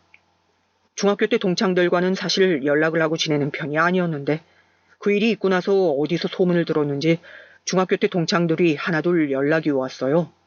사실 반갑지는 않았습니다. 그때 방관하던 친구들에 대한 앙심이 아직 남아있는 것은 아니었지만 이제와 연락을 하는 저희가 너무 뻔하게 보였기 때문이에요. 아니나 다를까 찾아온 친구들은 하나같이 제 직위를 이용해야 하는 부탁들을 해왔습니다. 네가 이렇게 잘 될 줄은 몰랐다. 너무 달라졌다 하면서요. 의도가 너무 보이는 그 만남들과 부탁들을 죄다 거절하면서 한편으론 너무 씁쓸하더라고요. 그때는 그렇게 모른 척했던 친구들이 서로 아는 척을 하러 난리인 것 말입니다. 많은 소송이 끝나고 그 친구가 저와 저희 아버지에게 물어줘야 할 피해보상금이 수천에 입주민들이 따로 걸었던 피해보상 소송까지 빚을 지게 생길 만큼 많은 보상금 지급 명령이 떨어졌습니다. 어느 날은 아이를 안고 와서 무릎을 꿇더라고요. 내가 정말 미안하고 잘못했다. 아직 아이도 어리고 그 많은 보상금을 다 줄 여력도 없어. 한 번만 용서해주면 안 되겠냐? 나를 봐서가 아니라 우리 집 식구들을 봐서. 안고 온 아이가 아직 어리긴 하더라고요. 듣자하니 늦게 결혼을 해 늦게 얻은 아들이라는 걸 지나가듯 들은 적이 있는 것 같았습니다. 그 아이를 보니 저도 흔들리긴 했어요. 특히 아버지가 많이요. 그 친구가 사람이 될지 안 될지는 모르겠지만 일단은 아이는 죄가 없으니 적정 수준에서 합의를 해주는 게 어떻겠니? 아버지의 그 말에 어머니는 과거에 애를 괴롭혔던 애를 그냥 이렇게 용서해 줄 수 없다고 천사나 하셨다며 아버지를 나무라셨지만 사실 저도 그 친구의 반성 여부를 떠나 과거의 트라우마에서 어느 정도 벗어난 상황이었기 때문에 그전처럼 괘씸하거나 화가 나지 않았던 건 사실이었습니다. 그래서 그 친구를 보자고 했어요. 지난번에 만났던 그 커피숍으로 나온 친구는 그전보다 더 헬쑥해져 있었습니다. 연락 줘서 고맙다. 내가 고소한 건에 대해서는 합의해 주는 걸로 할게. 근데 다른 입주민들의 고소는 네가 알아서 해. 그리고 너 때문에 해주는 거 아니고 네 아들 봐서 해주는 거니까 이제는 진짜 사고치지 말고 잘 살아라. 제 말에 연신 고맙다고 고개를 꾸벅꾸벅 거리더라고요. 뭐 좋은 년으로 만난 것도 좋은 추억이 있는 것도 아니고 잘 지내라는 말이나 또 보자는 말은 못하겠다. 그냥 사고치지 말고 살아. 그렇게 말하고는 일어서서 자리를 나왔습니다. 아버지는 회복하셔서 다시 출근을 하세요. 말렸는데 고집이 워낙 세셔서 어쩔 수 없더군요. 뭐 이제 거기 입주민들도 아들이 뭐 하는 사람인지 알고 찾아와서 한 말들을 보면 큰일은 없겠지 싶어서 그냥 하시게 뒀습니다. 그리고 그 친구는 이사를 갔어요. 낯도 다 팔렸고 소문도 이상하게 난 마당에 더 이상 그 아파트에서 살 수는 없었겠죠. 이 이야기가 여기서 이렇게 마무리가 됐다면 참 좋았을 텐데 그러지 못했습니다. 어느 날 모르는 번호로 전화가 왔어요. 직업의 특성상 그런 번호로 오는 전화도 다 받기 때문에 그냥 받았습니다. 그렇게 듣게 된 이야기는 크게 놀랍진 않았어요. 누군가 사고를 치고 자신의 전화라면서 제 연락처를 주고 다닌다는 이야기였습니다. 이 일을 하면서 한두 번 겪은 일이 아니었기 때문에 놀라울 건 없었어요. 범죄자를 상대하는 일을 하고 있고 뭐 어떤 사람은 앙심을 품고 또 어떤 사람은 제 덕을 보기 위해 생각 없이 저를 사칭하고 다닌 일이 종종 있었습니다. 누군지 알고 처벌은 해야 했기 때문에 피해를 봤다는 곳을 찾아갔어요. 그곳은 그냥 평범한 술집이었습니다. 저희 동네 바로 옆 동네였기 때문에 가는데 오래 걸리지도 않았어요. 제가 갔더니 주인이 그 전화번호의 주인 맞냐며 놀라더군요. 그날 사고친 사람이 아닌 처음 보는 사람이 들어와서 놀란 모양이었습니다. 인상착의 기억하세요? 그냥 험상궂고 덩치 크고 술에 취해서 난장 부리는 걸 말렸더니 자기가 누군지 아냐면서 휴대폰 번호를 적어주고 갔어요. 물어낼 거 있으면 여기로 전화하라면서. CCTV는요? 그랬더니 사장이 난감한 얼굴로 그러더군요. 고장이 나서 그때 녹화분이 없다고요. 이렇게 되면 좀 오래 걸리겠는데 하고 중얼거렸습니다. 어쨌든 경찰을 사칭한 거니 잡아야 했어요. 처벌의 강도도 낮지 않을 거고요. 그렇게 골치 아파하고 있는데 뜻밖의 사람에게 그 사람의 정체를 듣게 됐습니다. 또다시 모르는 번호로 전화가 와서 이번에도 그런 일인가 하고 받았더니 이름도 제대로 기억하지 못하는 동창이더라고요. 절대 이야기하지 말라고 말하면 죽여버린다 그랬는데 아무리 생각해도 네가 알아야 할 것 같아서 그리고 나중에 나까지 말리면 너 어떡하나 싶고. 그 동창의 말을 듣자 하니 제가 그렇게 합의를 해준 뒤로 여기저기 저에 대한 안 좋은 이야기를 엄청 하고 다니면서 언젠가는 이 수모를 다 갚아줄 거라 하고 다닌 것 같더라고요. 역시나 예상대로 정신을 못 차린 게 분명했습니다. 그러면서 제 전화번호를 그날 뿌린 것도 그 친구라는 이야기를 해줬습니다. 한창 술을 마시다 옆 테이블이랑 시비 아닌 시비가 붙었는데 그 친구가 갑자기 자기가 누군지 아냐면서 제 신분을 팔았답니다. 나중에 나오면서 왜 그러냐 물으니 자기도 모르게 그렇게 됐다며 어디 가서 절대 말하지 말라고 했다네요. 정말 기가 찼습니다. 그렇게 저를 경멸하고 제 발 아래로 보며 저를 괴롭힐 때는 언제고 이제는 저의 신분을 이용하고 다닌다는 사실이 말입니다. 곧장 그 친구에게 전화를 했어요. 여보세요? 네가 웬일이냐? 아무렇지 않게 전화를 받는 것도 정말 기가 막혔습니다. 너 내 신분 팔고 다닌다며? 그랬더니 정말 제가 모를 거라 생각했는지 한동안 말이 없더라고요. 경찰 사칭하고 다니는 게 얼마나 큰 죄인지 알고는 그랬냐? 사칭이라니 일부러 그런 것도 아니고 나도 모르게 그런 건데. 듣자 하니 시비가 붙은 옆 테이블의 사람들이 자기보다 등치도 크고 힘도 좋아 보였답니다. 그대로 여기서 일이 더 커지면 큰일이 나겠다는 생각에 겁이 나서 제 이야기를 하면서 그들을 겁준 거라고요. 경감이라 그러면 겁내고 그만둘 것 같아서요. 네 사정이야 어떻게 됐든 내가 알게 됐고 그건 명백한 사칭이야. 진짜 한 번만 봐줘라. 미안하다. 기분이 묘했습니다. 언제나 자신의 힘과 권력으로 저를 찍어 누르기 바빴던 중학교 시절 그 친구가 이제는 제 권력과 힘을 이용하고 있다는 사실이 말입니다. 그리고 다시 한번 깨달았어요. 사람은 정말 변하지 않는다는 사실을요. 그 친구는 사실 그러고도 한동안 정신을 못 차려서 이런저런 소식들이 들려왔습니다. 아버지가 일하는 아파트에 이사 오기 전에도 이사를 여러 번 다닌 모양이었어요. 이유는 늘 이웃 간의 불화 끝에 쫓겨나다시피 나온 거라고 하더군요. 친구들에게도 하나둘 손절당하고 회사도 오래 붙어있는 곳이 없었다고. 이혼을 당한 것 같다는 말도 그 뒤에 듣게 되었습니다. 그렇게 아끼던 아들도 아내가 데려가고 혼자 남았다고요. 어느 날 이런 생각을 해본 적이 있어요. 그 친구는 고치려는 노력을 해보긴 했을까? 그 고민에 제가 내린 결론은 없다였습니다. 여태 그렇게 살아와도 딱히 불편한 게 없었을 거거든요. 작게 징계를 받거나 귀찮은 일들이 생겼겠지만 그게 자신의 성격을 고칠 만큼의, 그럴 노력할 만큼의 큰 처벌은 없었을 거예요. 그러니 바뀔 필요도 없었겠죠. 이혼을 당하고 혼자 살면서 여기저기 들쑤시고 다니는 바람에 그나마 연락을 하던 친구들에게마저도 손절을 당했다는 이야기를 들었습니다. 그렇게 하나둘 떠나가고 결국에는 혼자 남게 되겠죠. 그리고 먼 훗날 그렇게 살지 않았어야 했는데 하면서 후회할 겁니다. 이 친구와의 일화는 여기까지입니다. 물론 이 다음에 또 사고를 칠 수도 있고 저에게 보복을 할 수도 있어요. 그런 친구니까요. 하지만 저는 별로 걱정되거나 그러진 않습니다. 그 친구의 수준을 알고 또 저는 이제 더 이상 그 친구가 무섭지 않거든요. 그 친구가 무서워서 덜덜 떨던 중학생의 저는 이제 더 이상 그곳에 없어요. 이번 일을 겪으며 가장 많이 변한 부분은 그 부분입니다. 과거의 그 악몽 같던 일에서 벗어날 수 있게 된 거요. 아무리 성공하고 외형이 달라졌어도 그런 상처는 쉽게 지워지지 않았거든요. 경찰서에도 제가 과거에 그런 일을 당했었다는 게 소문이 난 모양이더라고요. 와서 다들 한마디씩 했어요. 박경감의 그런 모습은 정말 전혀 상상이 되지 않는다고요. 사람은 참 외형만 봐서는 어떤 일을 겪고 어떤 삶을 살아왔는지 알 수 없는 것 같습니다. 가만히 있어서 극복되는 것들이 있고 아닌 것들이 있는 것 같아요. 물론 많이 극복했다고 생각하면서 열심히 살아왔지만 그 친구는 저에게 극복되지 않는 영역이었습니다. 그런데 이제는 완전히 극복했어요. 제 노력도 중요하지만 그것만으로 되는 것이 아닌 만큼 잘못을 했을 때 그에 맞는 적절한 처벌과 주변 사람들의 관심은 언제나 필요합니다. 혹시 주변에 그런 사람들이 보이거든 그냥 방관하지 마세요. 방관도 당하는 사람 입장에서는 큰 폭력이고 트라우마니까 말입니다. 오늘 제 이야기는 여기서 마칠게요. 들어주셔서 감사합니다.